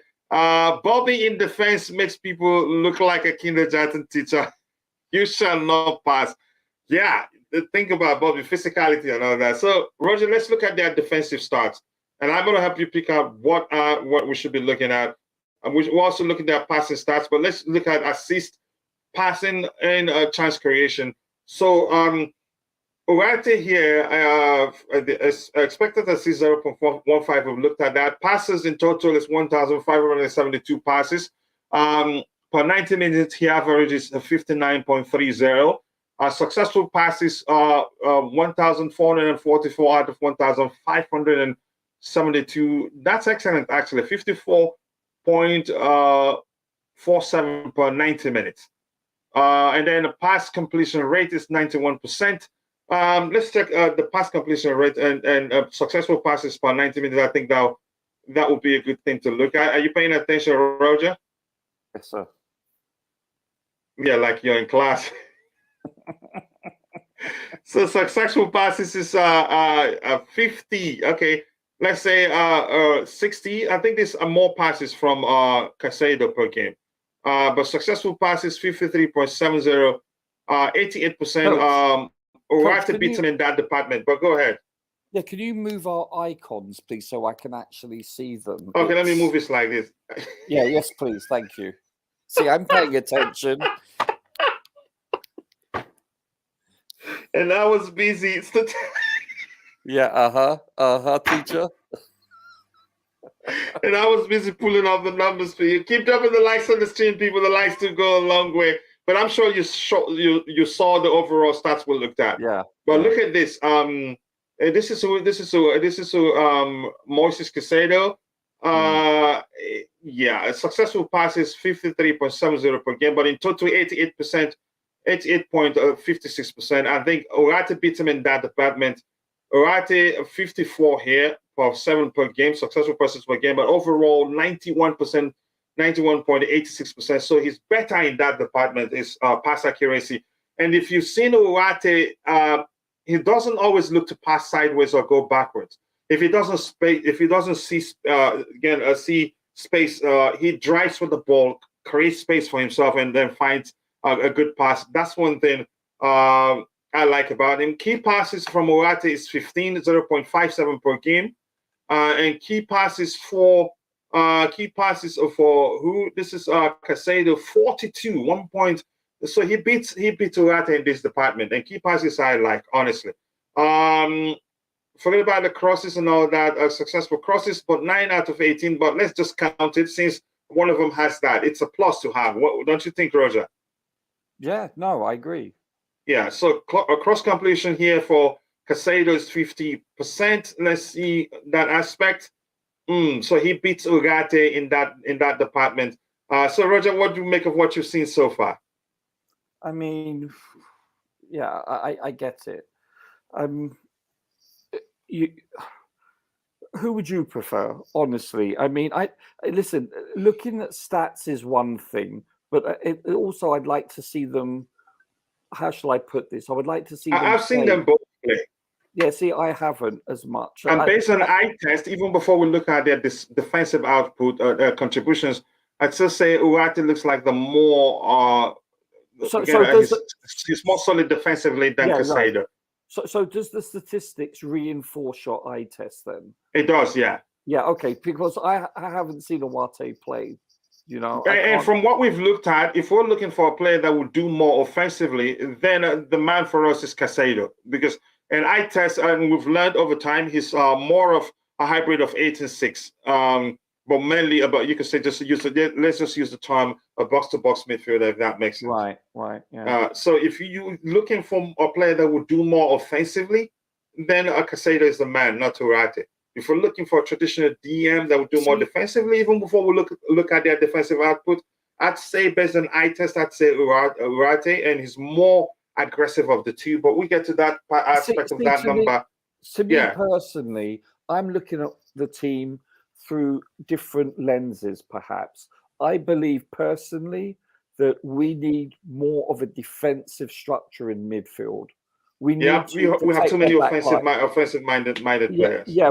Listen, we need to make Stamford Bridge a hard place, like it used to be under. Make it great again.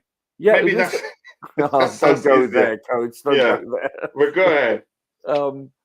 Macca, make Chelsea great again. No, seriously, we need to make it a fortress. You know, we have to. We can see too many goals. Our midfield is open. It's open like a bar on a Saturday night. It's a joke. So, in my opinion, we need to solidify that defensively in the midfield, and we haven't had that kind of structure, and more importantly, personnel to fulfill this role in the last year or two. And so this is what concerns me more than having a more offensive oriented midfielder, in my opinion. And here's just quickly, Roger. Yeah. Dortmund are losing 2-0 at home, so that doesn't help them. Just quickly, and they've had a great season, coach. Yeah, let me see. Am I seeing double here? I thought Bayern was playing. I thought they were all playing at the same time. Yeah, I think so. I think Bayern is playing too. I'm unable to find the Chelsea women's game. They're just showing on CBS. So Liverpool, table here, I think. Yeah, Dortmund are losing at home. So had Dortmund won this, if Dortmund wins this, they go Yeah, they go 73 points, which means they win the league. And this is 25 minutes into the game. But let's see what happens. And it's who's that scored the second goal? Onishiwo. I'm not sure of his first name. So they could still win it. Dortmund could still win it today, actually. So I was wrong with my calculations at first. I wasn't sure. I thought Dortmund had already played it already, and they were at 71 points. So I didn't pay attention that well. I keep dropping the likes on the stream, people. The likes do go a long way, and also do subscribe to the channel if you haven't. Thank you so much. I appreciate that. Roger, were you still speaking? Sorry, and I cut you off. No, that's fine. I'm unable to look for the Chelsea women's game. I found the Liverpool Man U game, the women's league, but I haven't been able to find the Chelsea game, unfortunately. If anyone knows of the channel it's being aired, I'd like to know. But yeah, I'd rather watch the Chelsea women's play than the Bundesliga. But yeah, I'll be honest with you. Dortmund's had a great year. They really pushed Bayern. They deserve to win it, actually. Yeah, if they win it, they deserve to win it. Yeah. This reminds me, it's very similar to a Liverpool City run. You know, I don't want to see. They're basically, for all intents and purposes, a one-team league. They have been for the last decade or so, and even longer than that. So, you know, I like for it to be more competitive. But you know, it looks like our league is a little bit like that. However, Man City have won 2 out of the last 5 by only 1 point. So those stats of them winning 5 out of the last 6 are a little bit misleading in that regard. Yep. It says Bobby will be the Rudy guy in defense in terms of physicality and mix of Alex, a Brazilian tank. I love that, Alex. Whenever he's taking the free kick, you just pretend that if you're in the wall, you pretend like you're there. But when the ball comes, you dodge it. 12 more likes to get it to 100 people. Let's make it happen. Have we triggered Ugarte's clause? Then rumors are that we have, but there's no way to tell when what is happening really. Sam Kerr is trying to tell me how to pronounce it. I think she's Australian, right? Correct me if I'm wrong. Yeah, Eugene, either New Zealand or Australia. New Zealander, okay. Yeah, or Australian. She's from the Southern Hemisphere. If you call an Australian and New Zealander or vice versa, it's quite insulting. Okay. Let's see what else we have here to get before we go ahead with looking at the numbers there. Do you think Chelsea, without Champions League, can beat PSG for the signature of Ugarte? In terms of personal terms, PSG also offers more money plus Champions League. But never say never. The fact that we haven't heard that he's decided to jump PSG, which means we still get a chance. If we're still, moving to get him, there's a chance. Maybe we have a chance. Let me just phrase it like that. But there's never telling what's going to happen. I think PSG, the fact that they have Champions League football and often pay more than us, and are often willing to pay players more than we do, that's a serious stumbling block. And the Dortmund, I wouldn't say they've bottled it. They're 2 goals down, but they can still come back. They can still come back and win it. Are they playing just about 30 minutes into the game. Sorry, what do you say, Roger? Is Dortmund playing at home? Yeah, they're at home. They're losing at home, and it's they're in the 29th minute. So I would say I wouldn't just jump to the conclusion. Who's Dortmund playing? I apologize.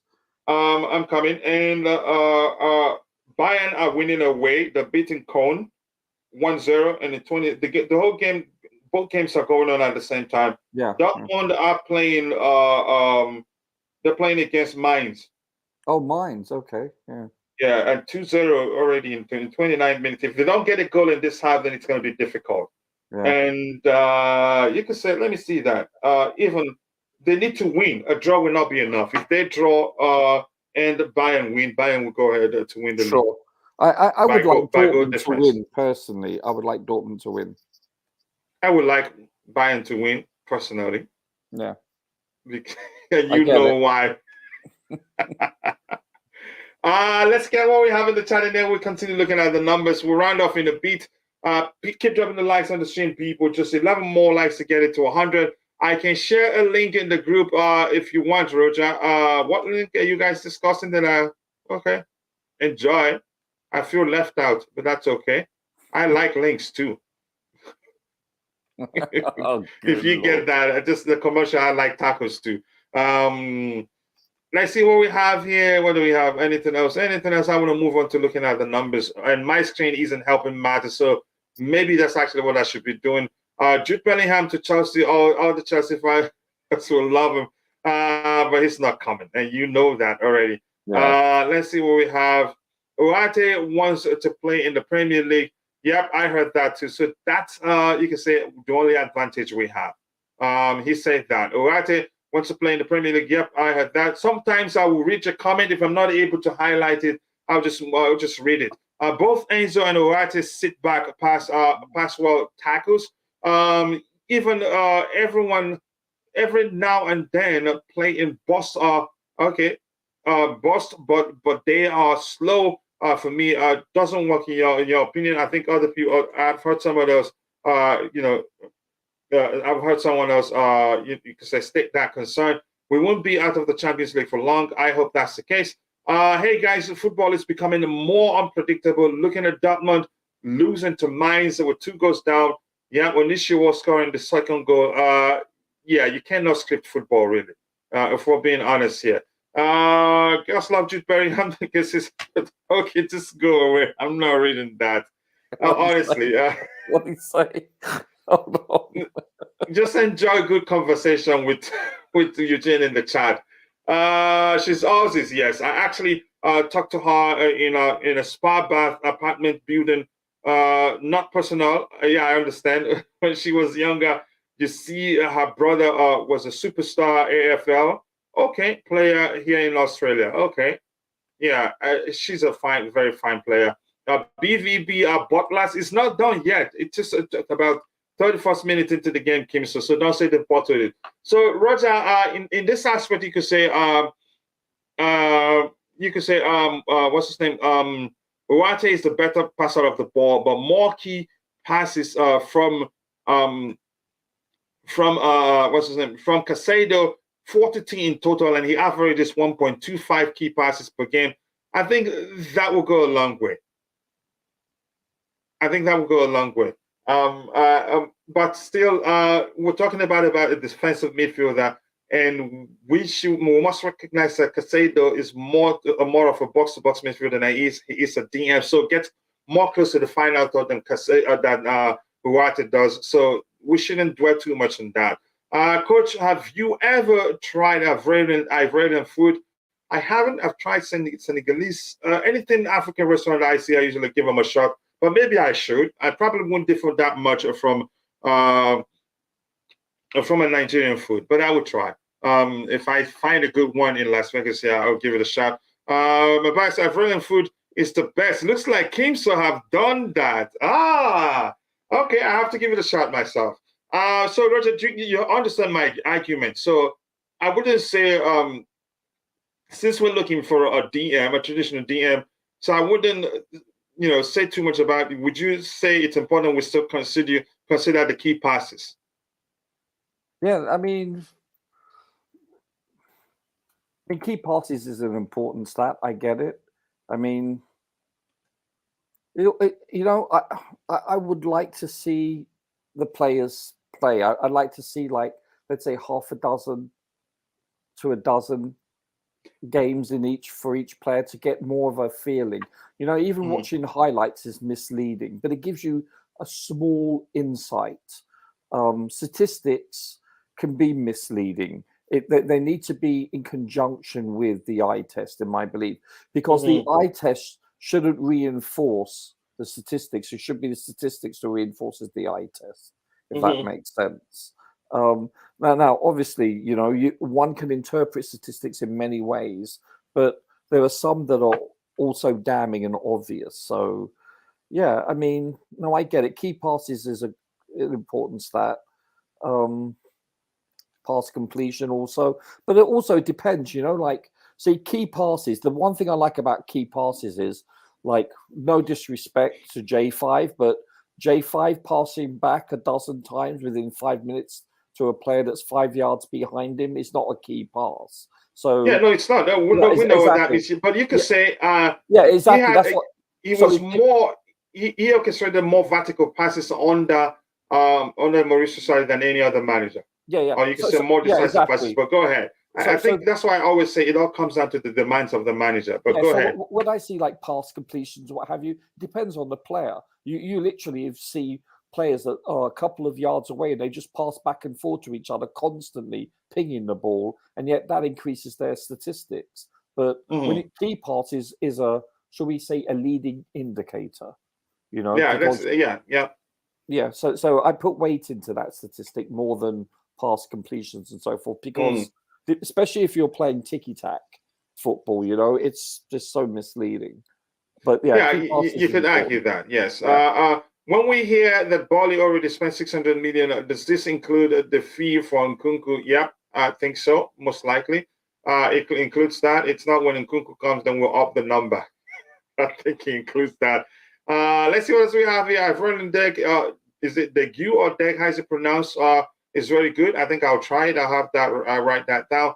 Like a yogurt dessert, they add evaporated milk and some condensed milk. Okay, I think I'll give it a try once I find an Avrillian restaurant here in Vegas. Degu is delicious, confirmed. Nkunku is a key pass guy, but we need key passes to come from all departments, not just from a single area. If that makes sense. Like for instance, I get it. People are saying with Enzo, I explained we need somebody who can be producing double digits in terms of creating clear-cut chances from the central area. And people on Twitter were fighting me saying Enzo is that guy. Enzo is an excellent player, but we don't want everything shouldn't depend on Enzo. We need to diversify. There should be somebody playing in the 10 position that's capable of doing that. And Enzo can also create clear-cut chances from deeper areas, if that makes sense. But because if we think Enzo solves our chance creation problem, him alone, we're in serious trouble. I don't know if you have anything to add to that, Roger. No, that's fine. Okay. No, that's fine. Okay. It's a lot of money, coach. It's a lot. Mm-hmm. You know, I don't know. It's monopoly money. It's right now, I believe our priorities for the squad is not so much the players that come in, but in actuality, who departs, who does he keep? I think that's more important, you know, assuming it's Poch. Does that make sense? Yeah, go ahead. Yeah. Let me put up a poll. Go ahead, I'm listening to you. I would be actually pleased if we didn't overspend. Like, look at Broja. I like Broja a lot. Yes, I know he's going to be psychologically, it's hard to come back from I don't know whether you've seen his injury when he went down. It was a non-contact. He was all alone. He's just knee buckled. And it's a horrible, horrible injury, you know, to tear your knee like that. So it's going to take him a while, but he should be ready for the start of the season. Will he be back to form? It may take him half a season to a season to get back to prior to the injury. We don't know. He could recover and he could hit the ground running. You don't know. But I like Broja. Listen, Lukaku, the more I hear about this, the more the season continues, the more I don't want him back. Because we're coming close to the season ending and it's becoming reality now. And I'm more concerned about him returning to our team than him not. I would prefer that he does not return because I don't believe he has Chelsea's best interest at heart. So I look at that. And then I look at the fact that solidify the midfield. I think defensively, we're quite solid. You know, we have, yes, I know Aspie is going to be going, but we have a good, and I still believe with either goalkeeper we have currently, Mendy or, you know, Thingamabob, that we can win silverware with either of those two keepers if they play at their peak. I honestly believe that. I've seen enough from them. So it's the midfield I'm more concerned with. Obviously, the lack of being clinical is a major concern. Can the players' confidence be turned around and can they reach their potential? I believe they can because they're young in some instances. So I'm not concerned about, especially if Nkunku comes also. It's just the midfield that is my biggest concern. This is the engine room, coach. It's like you can buy a Rolls Royce, but if you lift up the hood, and it's got no engine in it. It's still a Rolls Royce. It's a nice parked luxury vehicle, but it's not moving. You need an engine in there. You need a V12. And guess what? We've got a very young, talented player in Enzo. We have a world-class player in Kante that, if he's used judiciously and correctly, alongside, like, even a Carney. I mean, seriously, coach, Carney blew my mind watching that game. Yeah, he was delicious to He watch. was more than delicious. He was Michelin star cuisine, coach. you could say argue as well as Enzo did on the day. Enzo has always been excellent, but can you make him look exceptional? Because he always made himself available for Enzo. I thought Enzo had the best game in a Chelsea shirt. And I'd argue Kante is one of the reasons why that's the case. And the new structure, the 4-1-4-1 structure, which you can argue, Kante always provided a passing lane for him whenever he spent the ball. But we lacked being compact. We were so open. So yeah, but no, I get it. But you know, I thought Enzo, he handled the press so well. He turned on the ball. He looked like a man playing amongst boys. I was so pleased with Enzo, and I was really pleased with Carney. I mean, I liked him really. We're talking about buying players for this, and that. I think Carney he's playing beyond his years. Yes, we shouldn't actually loan him out. No, I honestly, coach, that he is the exception to the rule. There's no bloody way that he should be loaned out. Now, I would really, that would piss me off, coach. Excuse my language. That would, because from what limited exposure we've seen to him, he looks like the real deal. He really does. And he was playing against a top 4 team that needed at least a draw to go into the Champions League. So they were playing with a purpose. And I'm sorry, we weren't playing. And hopefully it's not a 1 of 10. No, it hasn't been. He did have his first start where he did look out of place, but the whole team looked disjointed in that game. So listen, he was playing against the team that really needed to. And the first 45 minutes, it was all Chelsea. Let's be honest, and we just didn't convert. Does that sound familiar, coach? If you remember, Vivel CFC or Contender FC Ohio said during the halftime show, he asked the question if we think the game would have been a different ball game had we scored first. Yeah, and yes, that's the truth. Yeah, because why, coach? Yeah. Goals change games. So I'm really pleased. Yes, he's not, and that's the first time you're saying that. Newsflash. No, but seriously, and listen, he's not the defensive midfielder I'm looking for, but I'm just saying he's the type of player that is at the very least a squad player. He should be getting a lot more minutes than he has this season, and I believe he will under Poch. I hope that Poch, and he can only get better. This is the other thing. He's a fetus. He's so young, and we need to remember that. And so with that in mind, coach, I honestly believe that we just need one defensive, or even use, Ampadu. Ampadu could excel. You don't know. We may not need to spend anything. To avoid a necessary argument, let's just leave it. We don't know what the club is going to do. No, we don't. He's still young, and I'm suspecting they're probably going to give they could probably end up keeping lots of the young players. If they still have time, more than 2 years left on the contract, they're probably going to keep a lot of them.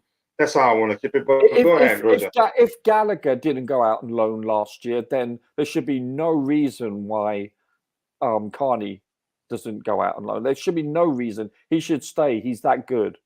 He's actually better on the ball than Gallagher. Yeah, for sure. For sure. Different kind of players, but listen, I was so pleased with him. I just hope that we use the same starting lineup come tomorrow. But we have a lot of. Listen, I'm not being naive. I'm just telling you what my eyes saw a couple of days ago, and what they have seen all season. Do we have flaws? Yeah, we do. But I believe with a pre-season, I don't believe we need to be spending that much money. Yes, and Cuckoo, yeah, I agree. Obviously, he needs to be signed. Have to spend money on that. But overall, I don't think we need to go deep into the spending. This is what I'm trying to say. We don't have the luxury to do that. Well, That's what a lot of people have failed to recognize. We actually don't have the luxury to spend that much money in the market in the summer, unfortunately. Small technicality, coach. Small technicality. Yeah. Let me catch up with the chat, Roger. So we'll look at the defensive aspect of the game. The restaurant bills are also included, less than Nkunku's fee. Believe it or not, that's the truth. Yeah, that's how a company or organization or your travel expense is called. Isn't that the language for it, Roger? Yeah, a travel and feeding expense, maybe, just to be more complete. Let's see what we have here. I think Enzo should be deployed in a more advanced position so that he produces more assists. I'm going to tell you this again. That's me, in my opinion. Enzo will get more done for us if he operates from a deeper area. That's not me saying he should be a 6. Start operating from about more with the independence to be adventurous as he wants to.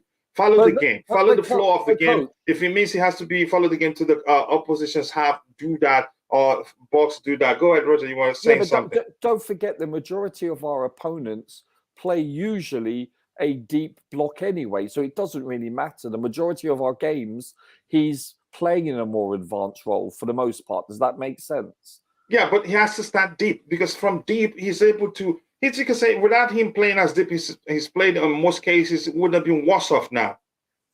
No, I get it. He helps us control the game from the deep, finds excellent long ball passes from deep. Once he gets closer to the final third, we won't get that from him, and we don't have any other person capable of doing that.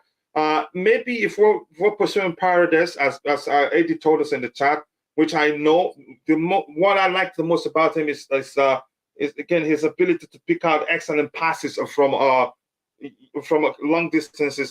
So maybe that unleashes Enzo. But we need a more defensive-minded player. But Paredes is not that guy. Paredes is more like Fabregas. As good as he's on the ball, I don't trust him defensively to protect the defense quite well. Because we're not just calling for signing a DM just for the sake of unleashing Enzo or allowing Enzo to be more adventurous. We have to pay attention also to how the 2 6s or single 6 or whoever we play in the middle haven't actually done well to protect the defense.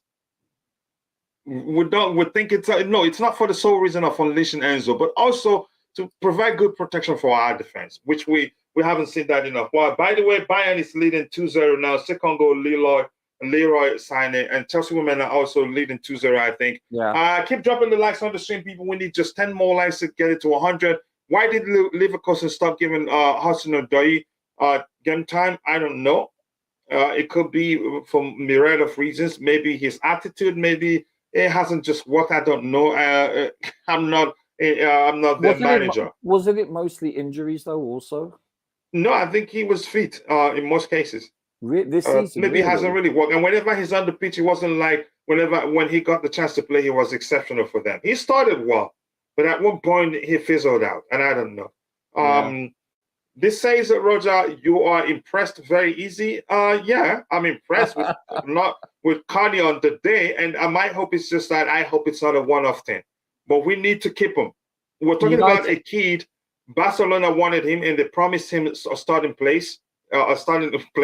Inter Milan also wanted AC Milan, I think. They promised him a starting place also, and we went in and promised him a starting place and a place in the first team, maybe at least. That was why he listened to us. Kimzo says United aren't even that good, but then again, they are statistically third in the Premier League. So what does that tell you then? If they're not, you can say no matter how bad you think they are efficient in front of goal. Yeah, they're third. I mean, what does that tell you? So I mean, it's played over the length of a season. After 37 games, that's a pretty good litmus test. And guess what? That's a long enough.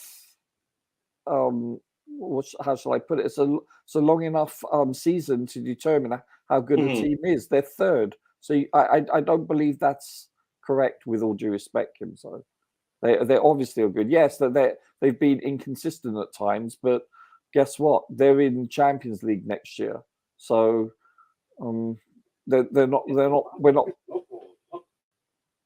Go ahead, Roger. That was coming from my end. Oh, I'm sorry. So we weren't playing a second division team, if that makes sense. Yeah. But I get your point though, because I've watched them quite a lot this season, and they don't impress me that often, but they get the results. So, you have to give it to them. The game is about, guess what? Scoring, and scoring more than you concede. And fundamentally, that's the definition of how you win. And they're able to do that time in, time out. Yeah, I agree. I agree with you. United, they weren't that good, but at least they're efficient. They put away nearly all their chances. As it stands, at almost halftime, United women are still locked at 0-0. So Chelsea women win the league. 2 goes up at Reading. Yep. Thank you so much for that update here. And Enzo is a regista. Yeah, exactly. That's what he is, which means he's going to be starting deep in most cases. Yeah. And it will be more effective playing from a deeper position. Coach, morning to you, Chelsea Blue. I cannot wait for Poch. Time to bring us some discipline in the Chelsea team. Poch will bring a whole new culture and vibes, and that's what we want. And I think it's the right man for the job. And looks like a lot of people have come to terms. He's the man, and we just have to support him. No energy in the people. Wow. Let's do this, Roger. Well, it's true though. If you go to the bridge, coach, it's quite worrisome. We are often outsung by opposing fans. I get what he's saying. Yeah. Let's look at who's the better dribbler of the two players. This is who here. This is Manuel Ugarte. Successful dribbles, 39 out of 63 dribbles, 1.47 per game, 38 dribbles attempts. He attempts 2.38 dribbles per game, 78 percentile. I think the percentile is good overall, but I think eye test says already. This is Manuel Ugarte. Caicedo looks like he's the better dribbler of the two. Dribble success rate is 61%, 61.90%. Dispossessed 27 times. That one, I usually pay attention to this. I know Roger keeps a spreadsheet of that too. So, wow. So I'm wrong, actually. Ugarte is actually a better dribbler than Moises Caicedo. Really? Yeah, 61.90, and he attempted 63. Let's see the range. This guy, he attempted more dribbles, but attempted 47. So by logic, you could say, I think he's a better dribbler. 55.3. And dispossessed, dispossessed 2 times. Dispossessed 27 times more, maybe because he attempts more dribbles. 63 overall to Caicedo's 47 overall. Coach, and 0 points. He attempts 1.40 per game, and Ugarte attempts a 2.7. So Ugarte attempts more dribbles per game. And did you remember when I explained he likes to progress the ball. Even when he doesn't find space, he doesn't turn around to pass it back. He tried to beat the issue by beating the press or dribbling his way out of trouble and progressing the ball. And I like that. But go ahead, Coach. You were saying something. Sorry for cutting you off. Yeah, so I haven't updated in the last few games. I think it's only up to 44 games. And Sterling is 30 out of 85, which is 35.29 successful dribbles. That's how low he is. Can you say that again? Oh, that's of Raheem Sterling. Yeah, 35.29% in successful dribbles. Just go ahead. Can you elaborate to that a bit, Roger? I want to type something here quickly. Yeah. So basically, he's just had a poor season. I'm looking at the amount of games where he's attempted, dribbles, and the amount of times he's been unsuccessful. There's so many zeros next to the amount of attempts. So successful dribbles 0. Compared to it's shocking. It's quite poor. I mean, to have only basically a third of your dribble attempts to succeed is woefully low as a professional. And what are the other two? 55 and 61. I mean, look, that's nearly twice as much. That's how poor Sterling is. I don't know. But still, he's one of the better dribblers in our team. That shows how how bad we are overall. It's shocking. It's bloody shocking, Coach. it's I can't put it into words. It's woeful. It's shocking. Yeah, that says a lot. How poor we've been. Unfortunately, the crowd. Roger agrees with you. Surprisingly, okay, that's fine. Let's see what else we have here. Let's keep going. Let's keep going. Let's see what else we have. This says I've read that one too. Have you been to a Chelsea game at Stamford Bridge, Eugene, or any game? I think at one point that was one of the issues we discussed. The fans are been awful. You could say it just sounds as if I don't know. Hopefully, it doesn't come across as insulting to anybody. We have a legacy fan. I'll be honest with you. It's so. Listen, when you play Liverpool at the Bridge, this is a big rivalry, and it's Chelsea fans are so quiet. It's ominous. It's when you listen to compare it to Liverpool with the Kop end. I mean, they are so boisterous. The energy it raises the team. That they feed off it. And with all due respect, when you go to the Bridge, true though, on a Champions League evening, there is a lot more energy in the crowd. I concede that. But in the Premier League, for the most part, it's seldom like that. We are noise-wise, decibel-wise. The players have very little to feed off. We don't have really a home field advantage for quite a few years now. I'm sure Bobby can agree on that to a certain extent. I mean, to a certain extent. Yeah. But that is not just a Chelsea problem. That is a problem to all the top teams. It's a myth that Liverpool are as rapturous as they used to be. They are not at all. In fact, most games you go to the Kop, it's pretty quiet considering what they're known for. Man United, definitely. It's a big stadium and you can often hear.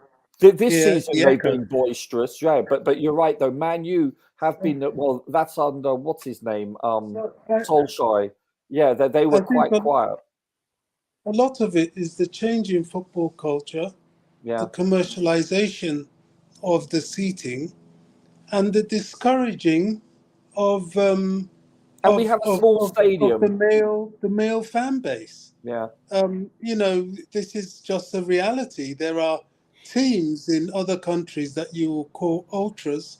They are the people that make the noise. Sure. At Chelsea, the shed, the fan club, the male aspect, the young men, they are the people that make the noise. Well, the shed now is the away team, Bobby. I mean, I went to the States when I was in my early 20s, and prior to going, the shed end was like where our ultras were. It was so much atmosphere there. And then... No, I mean, Chelsea were very rapturous, that's for sure. Yeah, and now the shed end is for the away team. It's like, that's like, can you imagine going away, living in another country, coming back, and the Kop end is for the away team? It's like, it's sacrilegious. Yeah, I mean, whoever conceded that and under what regulation we were forced to do that, I don't know. But shocking, that isn't definitely it? has to be changed with this. With the stadium reconstruction, the more out of the way and uncomfortable you keep the away team, the more sense it makes. Nobody who does that, only go us. to Real Madrid. You're up in the stands in Row Z. Nobody even sees or hears you. So also that is a lot to do with it. Yeah. Also, we got a much smaller stadium compared to Spurs, Liverpool, Arsenal, City. I get it, but it's still Chelsea is embarrassingly quiet, and for the reasons we've mentioned. But I think that's a bigger stadium. Will help solve that issue because the more fans will come. It will help. It will help. Hopefully that happens sooner than later because I'm sorry to say that, but I hope it doesn't come across as insulting to any sort of Chelsea fans. I think we have legacy fans and it hasn't helped. Let's see what else we have here. I don't buy on the idea of midfielders dribbling. Here's the thing: it comes in handy, and which means no matter how teams oppress you, you'd still be able to progress the ball. That's where I think it comes in handy, and I like that from Ugarte. And even before we started looking at the numbers, I said I like that of him. It's not just about defending; it's about being able to progress the ball no matter the situation you found yourself. And I think it's not a bad thing. And I don't think he overdoes it. And in most cases that he's tried, as you can see, 91% of dribble success, which means he's good at it. He's good at it. And he doesn't do that in front of the goal. I'd rather, yes, then I buy the idea, Roger. What do you make of this argument from Chelsea all the way? I get it. I think it's a safety concern for him not to make the mistake of losing the ball in a dangerous area and boom, we get caught on a break and concede a goal. I mean, it's happened, hasn't it? It happens to everyone. Listen, I think tactically we've been naive at times. If you notice, at the last game, there was a 3-on-1 opportunity for United, and thankfully they didn't, capitalize on that. But we are naive at best, in the midfield sometimes, just going forward, where we leave ourselves so vulnerable at the back. Dribbling, yeah, I get it. We need more 1 and 2 touch passing in midfield. We need to be more productive. And that's based on the fact that there's a lack of cohesion, that there's so many starting players constantly. We've never been really... Players are not making runs, creating extra passing lanes to make it easier with the guy on the ball. And that's just it. Don't look... Yeah. When I watch the game the second time, I don't look who has the ball. I look what our players are doing off the ball. The options the player has. Creating triangles, the basics, right? And that seldom transpires. It's just we're flawed fundamentally in so many regards this season. They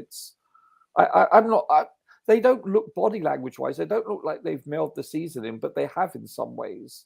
But again, unfortunately, I know you and I, maybe you disagree to that. I think that's one thing you come down to how the manager drills the team. Because if you really drill the team to operate like that, they do. Look at if you watch Brighton, the sort of runs they make.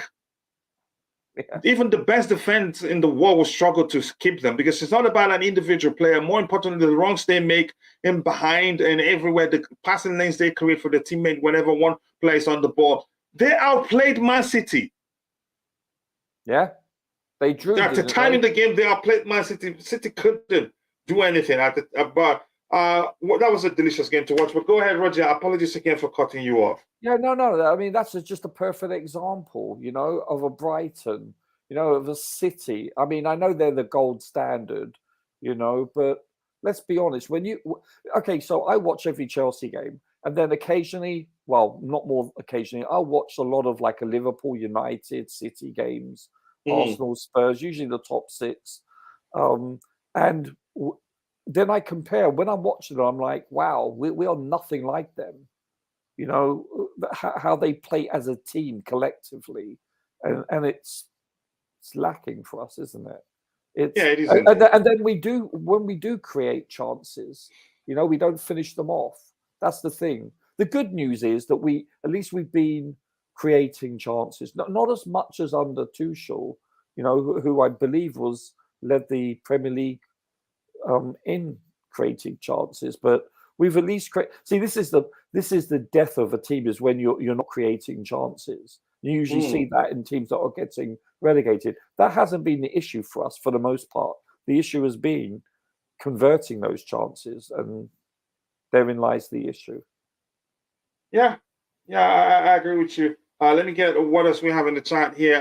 Will Sanchez joined Chelsea pre-season in America. I'm not too sure. There's nowhere to tell. Lusula. But we pushed for him to get a work permit, which means we wanted him actually to be part of the first team. But let's see what happens here. I have been to all over the World Stadium, and England was by far the best. Some people will argue otherwise in terms of atmosphere, but I'm not sure. I haven't taken my time to look at it and say this is the one I think is the best, or that one is the least best. But let me move on to any other people. You slug it out there with Eugene there in the chat.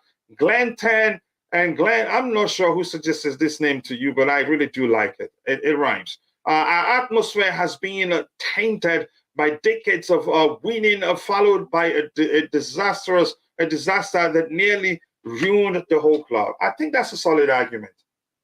I think it is. Toxicity also hasn't helped. What do you think, Roger? I think it's a combination of many things. I think it's not just one aspect or one thing you can point your finger to that has contributed to the downfall of our season. I think it's many things, starting with the government. Bobby's right, starting with the sanctions, starting with the ownership change, starting with the departure of Tuchel. Just it was an amalgamation of the injuries. And then, it's just, if you wanted to say prior to the season, how can I plot for Chelsea to be unsuccessful this season? You pretty much have the recipe for this to transpire. This is the gold standard of how to fail. Just everything that could have gone wrong has, for all intents and purposes, gone wrong for Chelsea this season. You know? And so to point at one specific reason, I think that's inaccurate. Yeah. And this ESPN reports that Declan Rice personally wants to Arsenal move. Here's the thing. I'm going to say this. As much as I know, as long as he hasn't joined Arsenal, the possibility is still there that he could still come to Chelsea. Even at that, I still say he's more likely to join another club to Chelsea for a reason I'm not going to go into. That's worrisome, Coach, because I think he will improve Arsenal immensely. Yeah, he will. He will. I've always argued that if anything, he would want to go elsewhere to show Chelsea what they miss. And here's the thing. As a content creator, I don't talk to anymore. And I think my argument asked him when he was saying that Declan Rice said he wants to join Chelsea. And I asked him, did you speak with Declan Rice? He said, no, I knew maybe I shouldn't have done that in public, but that's a simple debate. Some people take it personal. I don't speak with him any longer. And I think that question was the reason why we don't talk anymore. But that's just me telling him it's all speculations, that I don't believe Rice says he wants to join Chelsea. But it's easy to jump to that conclusion, given that he's been friends with Declan Rice. And the more, if anything, if this will help you understand the fact, it'd be difficult for us to get him. The fact that it's looking more likely that Rice is going to leave Chelsea, which means he's not going to come. If you're to believe their friendship is that tight that wherever one goes, or the situation of either of the two players can actually influence the decision of the other player makes with regards to his future. Please sell Havas, Ziyech must stay. Sell Mount, Havas, Trash, Sergio Correa, Koulibaly, Aspitu, and Ziyech must stay. So good thinking from you, Namaya Forward. That is you using your mom's account, like you've told me before. Let's say sell Sterling. Yeah, goodbye. Or bye-bye. Good luck with selling Sterling. All credit to Constantine Dante for that beautiful name. I actually love that name. Okay, I'm going to be skipping your conversations in the chat. Player banter aside, a lot of Chelsea fans forget they're all Chelsea fans. Instead of putting themselves in cubicles such as that's Jeff Five boy. Chosen ones and all that. I get it. It's sometimes it's not worth it, really. It's like every Chelsea player has its own cult. Yeah, and we have to battle against each other to prove a point. It's shameful, really. It's shameful. I have to say that. No matter how you say it. And Chimera, for 10 years now, I haven't seen you. Red card, Bobby. Forever suggesting Gallagher as a Chelsea player, and you're red carding a player who's not on the pitch. So you've made a mistake. Keep dropping the likes on the stream, people. We need just 6 more likes to get it to 100. Let's make it happen. We'll round up for the statistics we're going through. Roger, if you're paying attention here, I hope I'm not blocking your view again and asking you questions.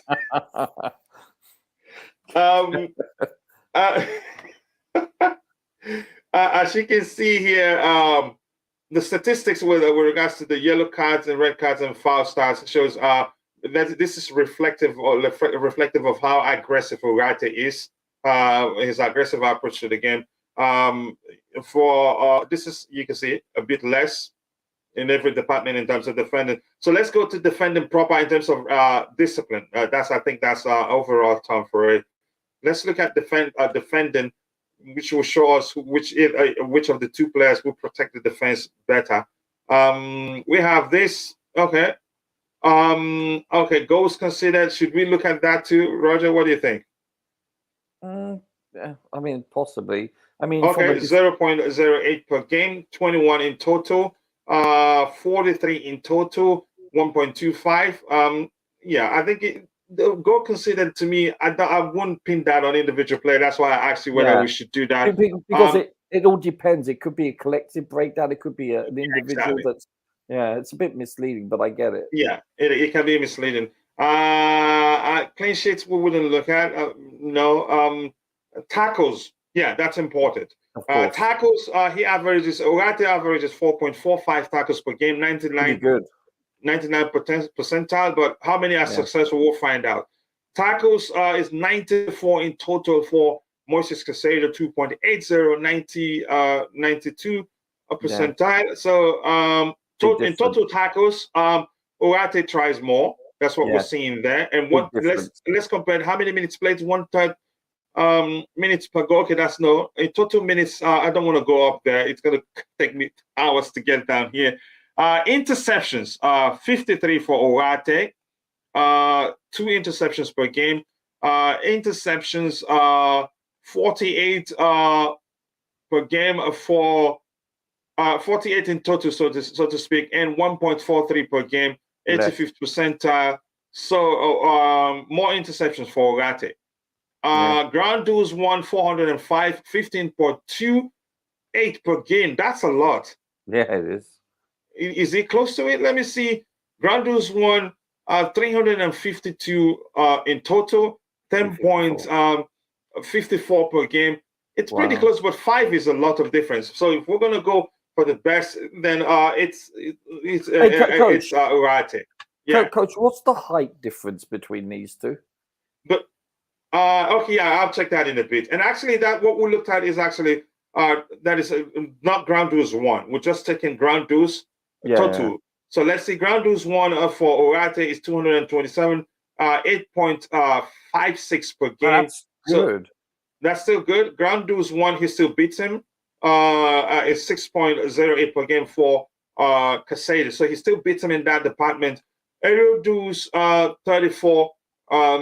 For aerial duels 34 for that's this is Caicedo. Yep, 1.01 per game. Aerial duels won by Ugarte 17. How many here? Wow. So already you can say from this, I could just say this guy is taller, just from aerial duels one. It's a safe assumption, right? Yeah, that's an assumption. Yeah, but we'll look at that to be. Dribbled pass, Ugarte was dribbled pass 53 times. Dribbled pass, what's his name? For Caicedo, 22 times. But you could argue Ugarte's numbers should be higher because he attempts more tackles. Yeah. Clearance is 22 in total for Ugarte. What's his name? For Caicedo, clearance is 16 for Ugarte. Shots blocked 8, shots blocked 7. You can say it's pretty much balanced, but the more defensive, you can say the better defensively of the two, Ugarte. Would you agree, Roger? Yeah, it looks that way, doesn't it? It looks that way, yeah. But you have to nail it down and pick it apart one by one. Maybe I have to do one of those versus videos that I've been doing. Just 6 more likes to get it to 100 people. That's half of our target. We wanted to reach 200. Roger, I hope I'm not holding you to ransom here. If you want to leave it, no, I'm fine. Okay. Let's see. Let's see what else we have. Your opinion on Gallagher's performance against Manchester United. I have Roger take a go at it. I think I don't have much to say now. He did. You can say he seemed a bit confused. Yeah, probably because of changing position. That's my opinion. I'll be honest with you. I'd have to watch the game a second time. As I said, this is what stuck out at me. Hall played very well. Yeah, I know he was ball watching on one of the goals. But also Carney those two players I thought were our best two players for the most part. Yeah. I also thought Go Kepa ahead. made some outstanding saves and his ball positioning. You can't blame him on any of the goals. Listen, those are the players that stood out to me. Obviously, I was disappointed with Mudryk missing that chance, and same with Kai not being clinical. But yeah, Gallagher didn't exactly set the house on fire. But I'd be honest with you, I would have to watch the game a second time. And yeah, you have to. But I think he seemed a bit confused. Yeah, Hall was possibly. excellent on the day also. Really, Bayern's really second goal solid. actually was cancelled. It was ruled offside, I think. Oh, really? After a VAR check. So it's still 1-0. Bayern is still leading 1-0, and Dortmund is still 2-0 down. Coach, can I ask? I think I asked this months ago, and if Bobby knows, are we back to 3 substitutes next season, or is it still 5? I'm not sure. I'm not well acquainted with that rule. And why not? I'm just kidding. I'm not sure. If you're in the chat, Roger asked a question. Are we going back to the 3 substitutes in the coming season? Please let us know if you're well acquainted with that. Opinion on Gallagher, you've heard that. For me, I think he looked confused and shouldn't have lasted even 16 minutes, actually. But I think Lampard's reason for having him on the pitch goes beyond his ability, probably because of his running and pressing. Chelsea will perform better next season. Mind you, will lose gallantly next season. And that's Lamaya Forward was saying that. I think a lot will change next season. I see, who was that saying? I think it was Terry Flowers saying Arsenal will win the league next season. I don't see that happening. Why compare Caicedo and Ugarte when we want them both? Do we really want them both? No. I think what I've heard, which is why we're comparing them, is that we want either Ugarte or Caicedo. We're still considering Caicedo if we're not able to get Ugarte. That's a rumor.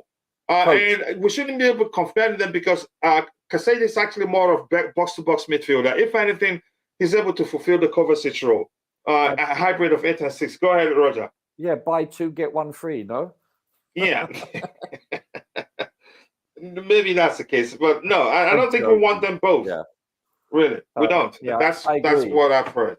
I don't think we have the luxury to do so. We don't have the luxury to get them both. What is Mainz looking for with the win against Dortmund, which takes them nowhere?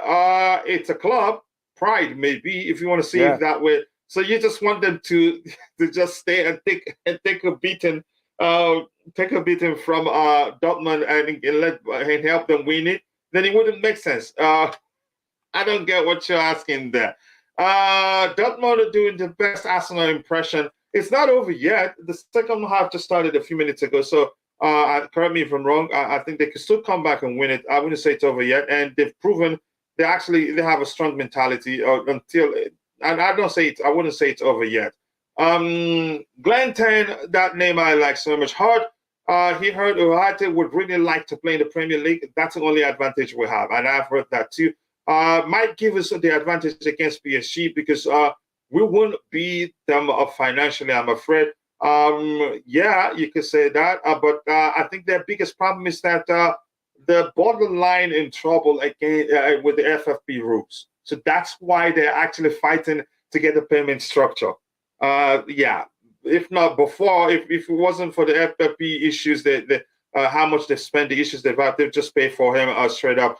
So Roger, we've looked at this defending. You could say pretty much, you can say pretty much balanced. But Ugarte, the better defender of the two. We've checked dribbles and offsides. We've checked that, right? Yes, dribbles was higher than Sterling's. Remember, offsides I don't remember, but dribbles I remember that for sure. And Ugarte, I think he's the better dribbler. Is that the case? Was that what we found out? Yeah, I think. I can't recall now, but it was 55 and 61%, if my memory serves me correctly, which it seldom does. Yeah, let me find that aspect. Where is it? Shots taken. Do we really need to do that? Shot accuracy 18%. It looks like this guy is going to beat him with shots taken. Don't have to start. Where's the shots taken? That's why I hate scrolling on Destiny. Just quickly, shots taken 66%. So he's the better shooter than him. Yeah, I think we've checked the dribbles. I know Ugarte is a better dribbler of the two. we So, found Coach, out. Yeah, yeah. if given the choice and you're deciding, who would you want? Because we're looking for a traditional DM, I would take them both. We can actually have them both. Do you have a preference? Since Caicedo is more of box to box midfielder, and Ugarte is a traditional DM traditionally. Caicedo's But older, if I say take one, since we're looking for a DM, I'll take Ugarte without considering too much. And what's the age difference again? I forget. I apologize. Ugarte is 22, I think. Yeah, he's young. Wow. Let me check that. Ugarte age is still Caicedo's very like young. 20. Caicedo's like 26, right? I think they're about the same age. Ugarte is 22. They are both in the same age bracket. Are you serious? I thought Caicedo was older. No, Caicedo is 21, actually younger. Are you serious? I'm thinking of someone else then. I was thinking he's 25. Caicedo is 21. Oh, wow. So I'm thinking of someone else. You can say the same age bracket. I think, is it correct to say that? For sure. Yeah. Yes. Yeah, so they put about the same age. So let's check their heights, and then we can round off with that. They're both very young. And we can, and like Chelsea all the way said, we can have them both. But we're comparing them because rumors are I don't think that's possible. we're only planning to get one of the two. Yeah. Go ahead, Roger. It doesn't make sense to get them both. No, it doesn't. For we don't have the financial luxury. reasons. Yeah, let's say we did. I have no problem then. You know, if we could have a budget of 200, 300, 400 million, yeah, then go for it. But that's not the case, so it doesn't make sense. It all depends on where Poch believes he needs to reinforce the team. First of all, as I said, I think it's more important to determine who's staying with the team and who's leaving more than getting new players. Does that make sense? New influx of players. Because now, I think that's more important than any additions to the team. Just my opinion. And then once that is determined, then Poch or his team, shall we say, needs to determine what position needs reinforcing. You know, and who knows, you know, as I said, Broja could turn out to have a great preseason, you know, or whomever, or Fofana, you know, you don't know. So who knows? I have a feeling we're not going to spend this much money, to be honest with you. I think, listen, Poch will look at this team, and don't forget, we've got 22 players out on loan. You know, a couple of them are Gusto and so forth, and excluding Nkunku. Yeah. I'm sure that he's going to look at this squad of 34 players plus 22 on loan, and he's probably going to say, you know what? I don't think we need too many additions, if any. I mean, I could be wrong, but this seems like a huge squad, and the quality and depth in positions on paper, right? On paper, please don't you know, crucify me for saying that. It is quite solid. You know, so who knows? He apparently previously he prefers a squad between 21 to 24. So this is a massive squad. Yeah, indeed. And by the way, Ugarte is the taller of the two players. So Ugarte is 6 foot tall, and Caicedo is 5'10". So just 2 inches, right? Bit.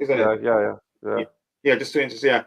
So yeah, a little bit taller. Now, Coachella, we want them both according to reports. I didn't know that, so maybe I have to look again. But thank you for the correction, Chelsea all the way. Much love to you. I cannot wait for buying clubs in France for younger French talents. Maybe they will buy one club. They tried to buy. There's a club in France they tried to buy, but it didn't work out. Sorry, my highlight screen is a bit slow. We're gonna round off in a bit once I catch up with what we have in the chat.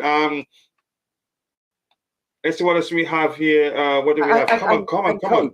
Coach, that's the thing, right? If we can obtain a satellite club, instead of putting these players out for loan, we can actually send them. If I'm not mistaken, I'm not sure. And be sure they'll be getting game time.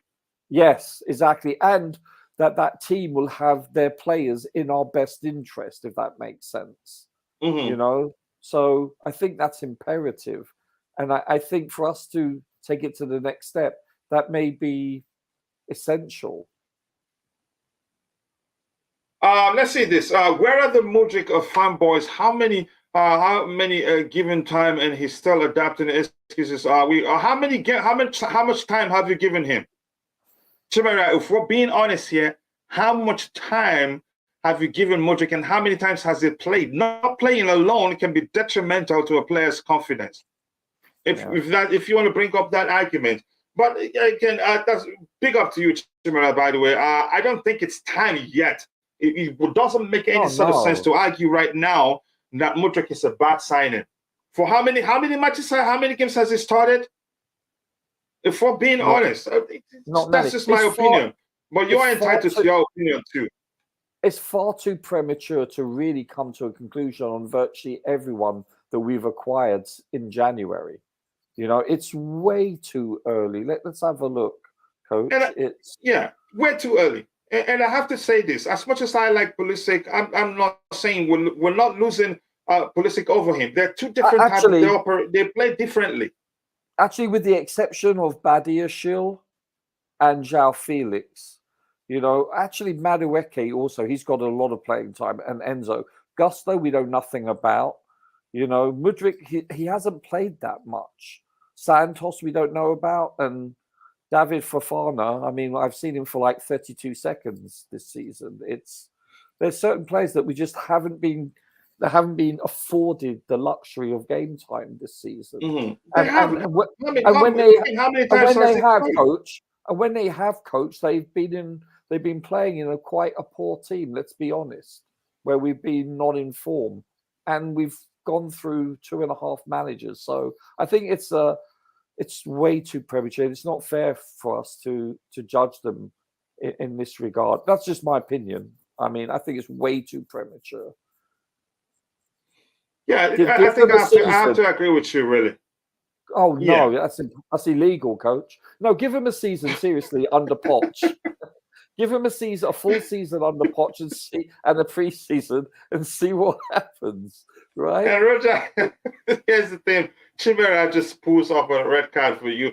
Leaving you people on this beautiful Saturday. I'm going for a swim. Swim easy. I have to get back in shape because I'm nearly classified as a football with arms and legs. Take care. Much love to you. Let me see Swimming with the sharks, Glenn. Swimming with the sharks. Let me see why Chimera just gave you a red card. You just got red carded by Chimera. Red card for Roger for his attempt to hide away from accountability. Every time his client Havertz and Gallagher gets criticized, Roger feels the need to rewatch the match. I rewatch every game. I actually on a couple of occasions I've watched the game 3 times. But I watch a game each game this season I've watched twice at a minimum. You know, like for instance, when we're on the show, I'll have it in the background playing while I'm watching. You know, so multitasking. I know men can do that. So, but no, that's not the case. But I get what you're saying. But I'm just being open-minded. Listen, Gallagher has, shall we say, deficiencies, but he also has good points also. As I said, he played for Palace, an inferior team to us that year, and he was able to score, was it 11 goals? I'm not sure how many assists, which is high. He would be our leading goal scorer this season with those numbers. So what does that tell you? You know? You just have to be open-minded and understand that they're not the finished article, and they're far. This is a very young. Listen, we just played our youngest Premier League team ever. They were under the age of 24 for the first time in our league history. So that should give you something. By the way, with one player that is 33 or 32, Aspie, so inflated the age quite a bit. So you know, put things in context. That's all I'm saying. Listen, they have good points and bad points, and that they are not the finished articles by any means. Yeah, usually thinks we should have gotten Leao on Bobby. The Mudryk is a flop. Werner is better. Okay, let's see. Time will tell. But just remember, I told you on Chimera, Mudryk will come good, and he's an excellent player. I believe so too. Yeah. I think there's a strong possibility. I'm concerned with his confidence levels, though. They are shockingly low. You know, let's be honest. I don't blame him. Yeah. Listen, and don't forget, I've been I've had the luxury of not coming from a country where I've been invaded. I'm not making excuses, but that must play in the back of his mind. No matter what job you do, whether you're an accountant or, I don't know, a nurse or a bloody football player, that has to play a part of your psyche. So he's going through a lot right now. He's got friends and family that are going through a lot, and he's come to a new country, new culture, Even new beyond that, language. Frank Lampard hasn't helped his confidence. He played him as if he doesn't trust him. Yeah, there's a myriad of reasons, not excuses, reasons. There's a difference. So please don't conflate the two. I'm being genuine here. I don't have a dog in the fight in this game. Does that make sense? I'm not his agent. I have no reason to swap. I'm just being open-minded. I think it's so premature and it's disingenuous for anyone to say that without taking everything into context and into consideration. That's all I'm saying. You know, he may turn out to be a really poor player, and he may be a huge bust. He may turn out to be a superstar. It's way too early. Yeah, way too premature. I mean, that's my opinion. I think it's nonsensical. Yeah, it is indeed. When some clubs buy players in transfer window, the half of players become flop. So we buy 16 players. You can count that. It is going to be a flop. Eugene, you're killing me. I think we have to round up. My screen is acting up. I don't know what's wrong with StreamYard. Maybe I have to change the platform. Coachella, it covers is Gallagher, Ruben Lostic, Mount and Kante leave. What are your midfield options? For Kovacic, I would take Caicedo. He's capable of fulfilling that hybrid of 8 and 6 role. He's a box-to-box midfielder and probably will do more. Will help us defensively more than Kovacic can ever do. For Gallagher, I don't think I would say. I'm not sure what to do with that one. Ruben Loftus-Cheek, I'm not sure we need a replacement for him, really. Do you think not really he leaves, Coach? Do you think Ruben leaves? I think he leaves. I think the Milan story is. I think it sounds okay because he's going to leave on a free if we don't sell him now. It's got legs to it, doesn't it? That story has legs. Yeah, it had this. Kante stays. I think Kante stays. I think Kante stays because of his experience. I think they'll keep him. I think Gallagher stays also. I think Gallagher wants to stay.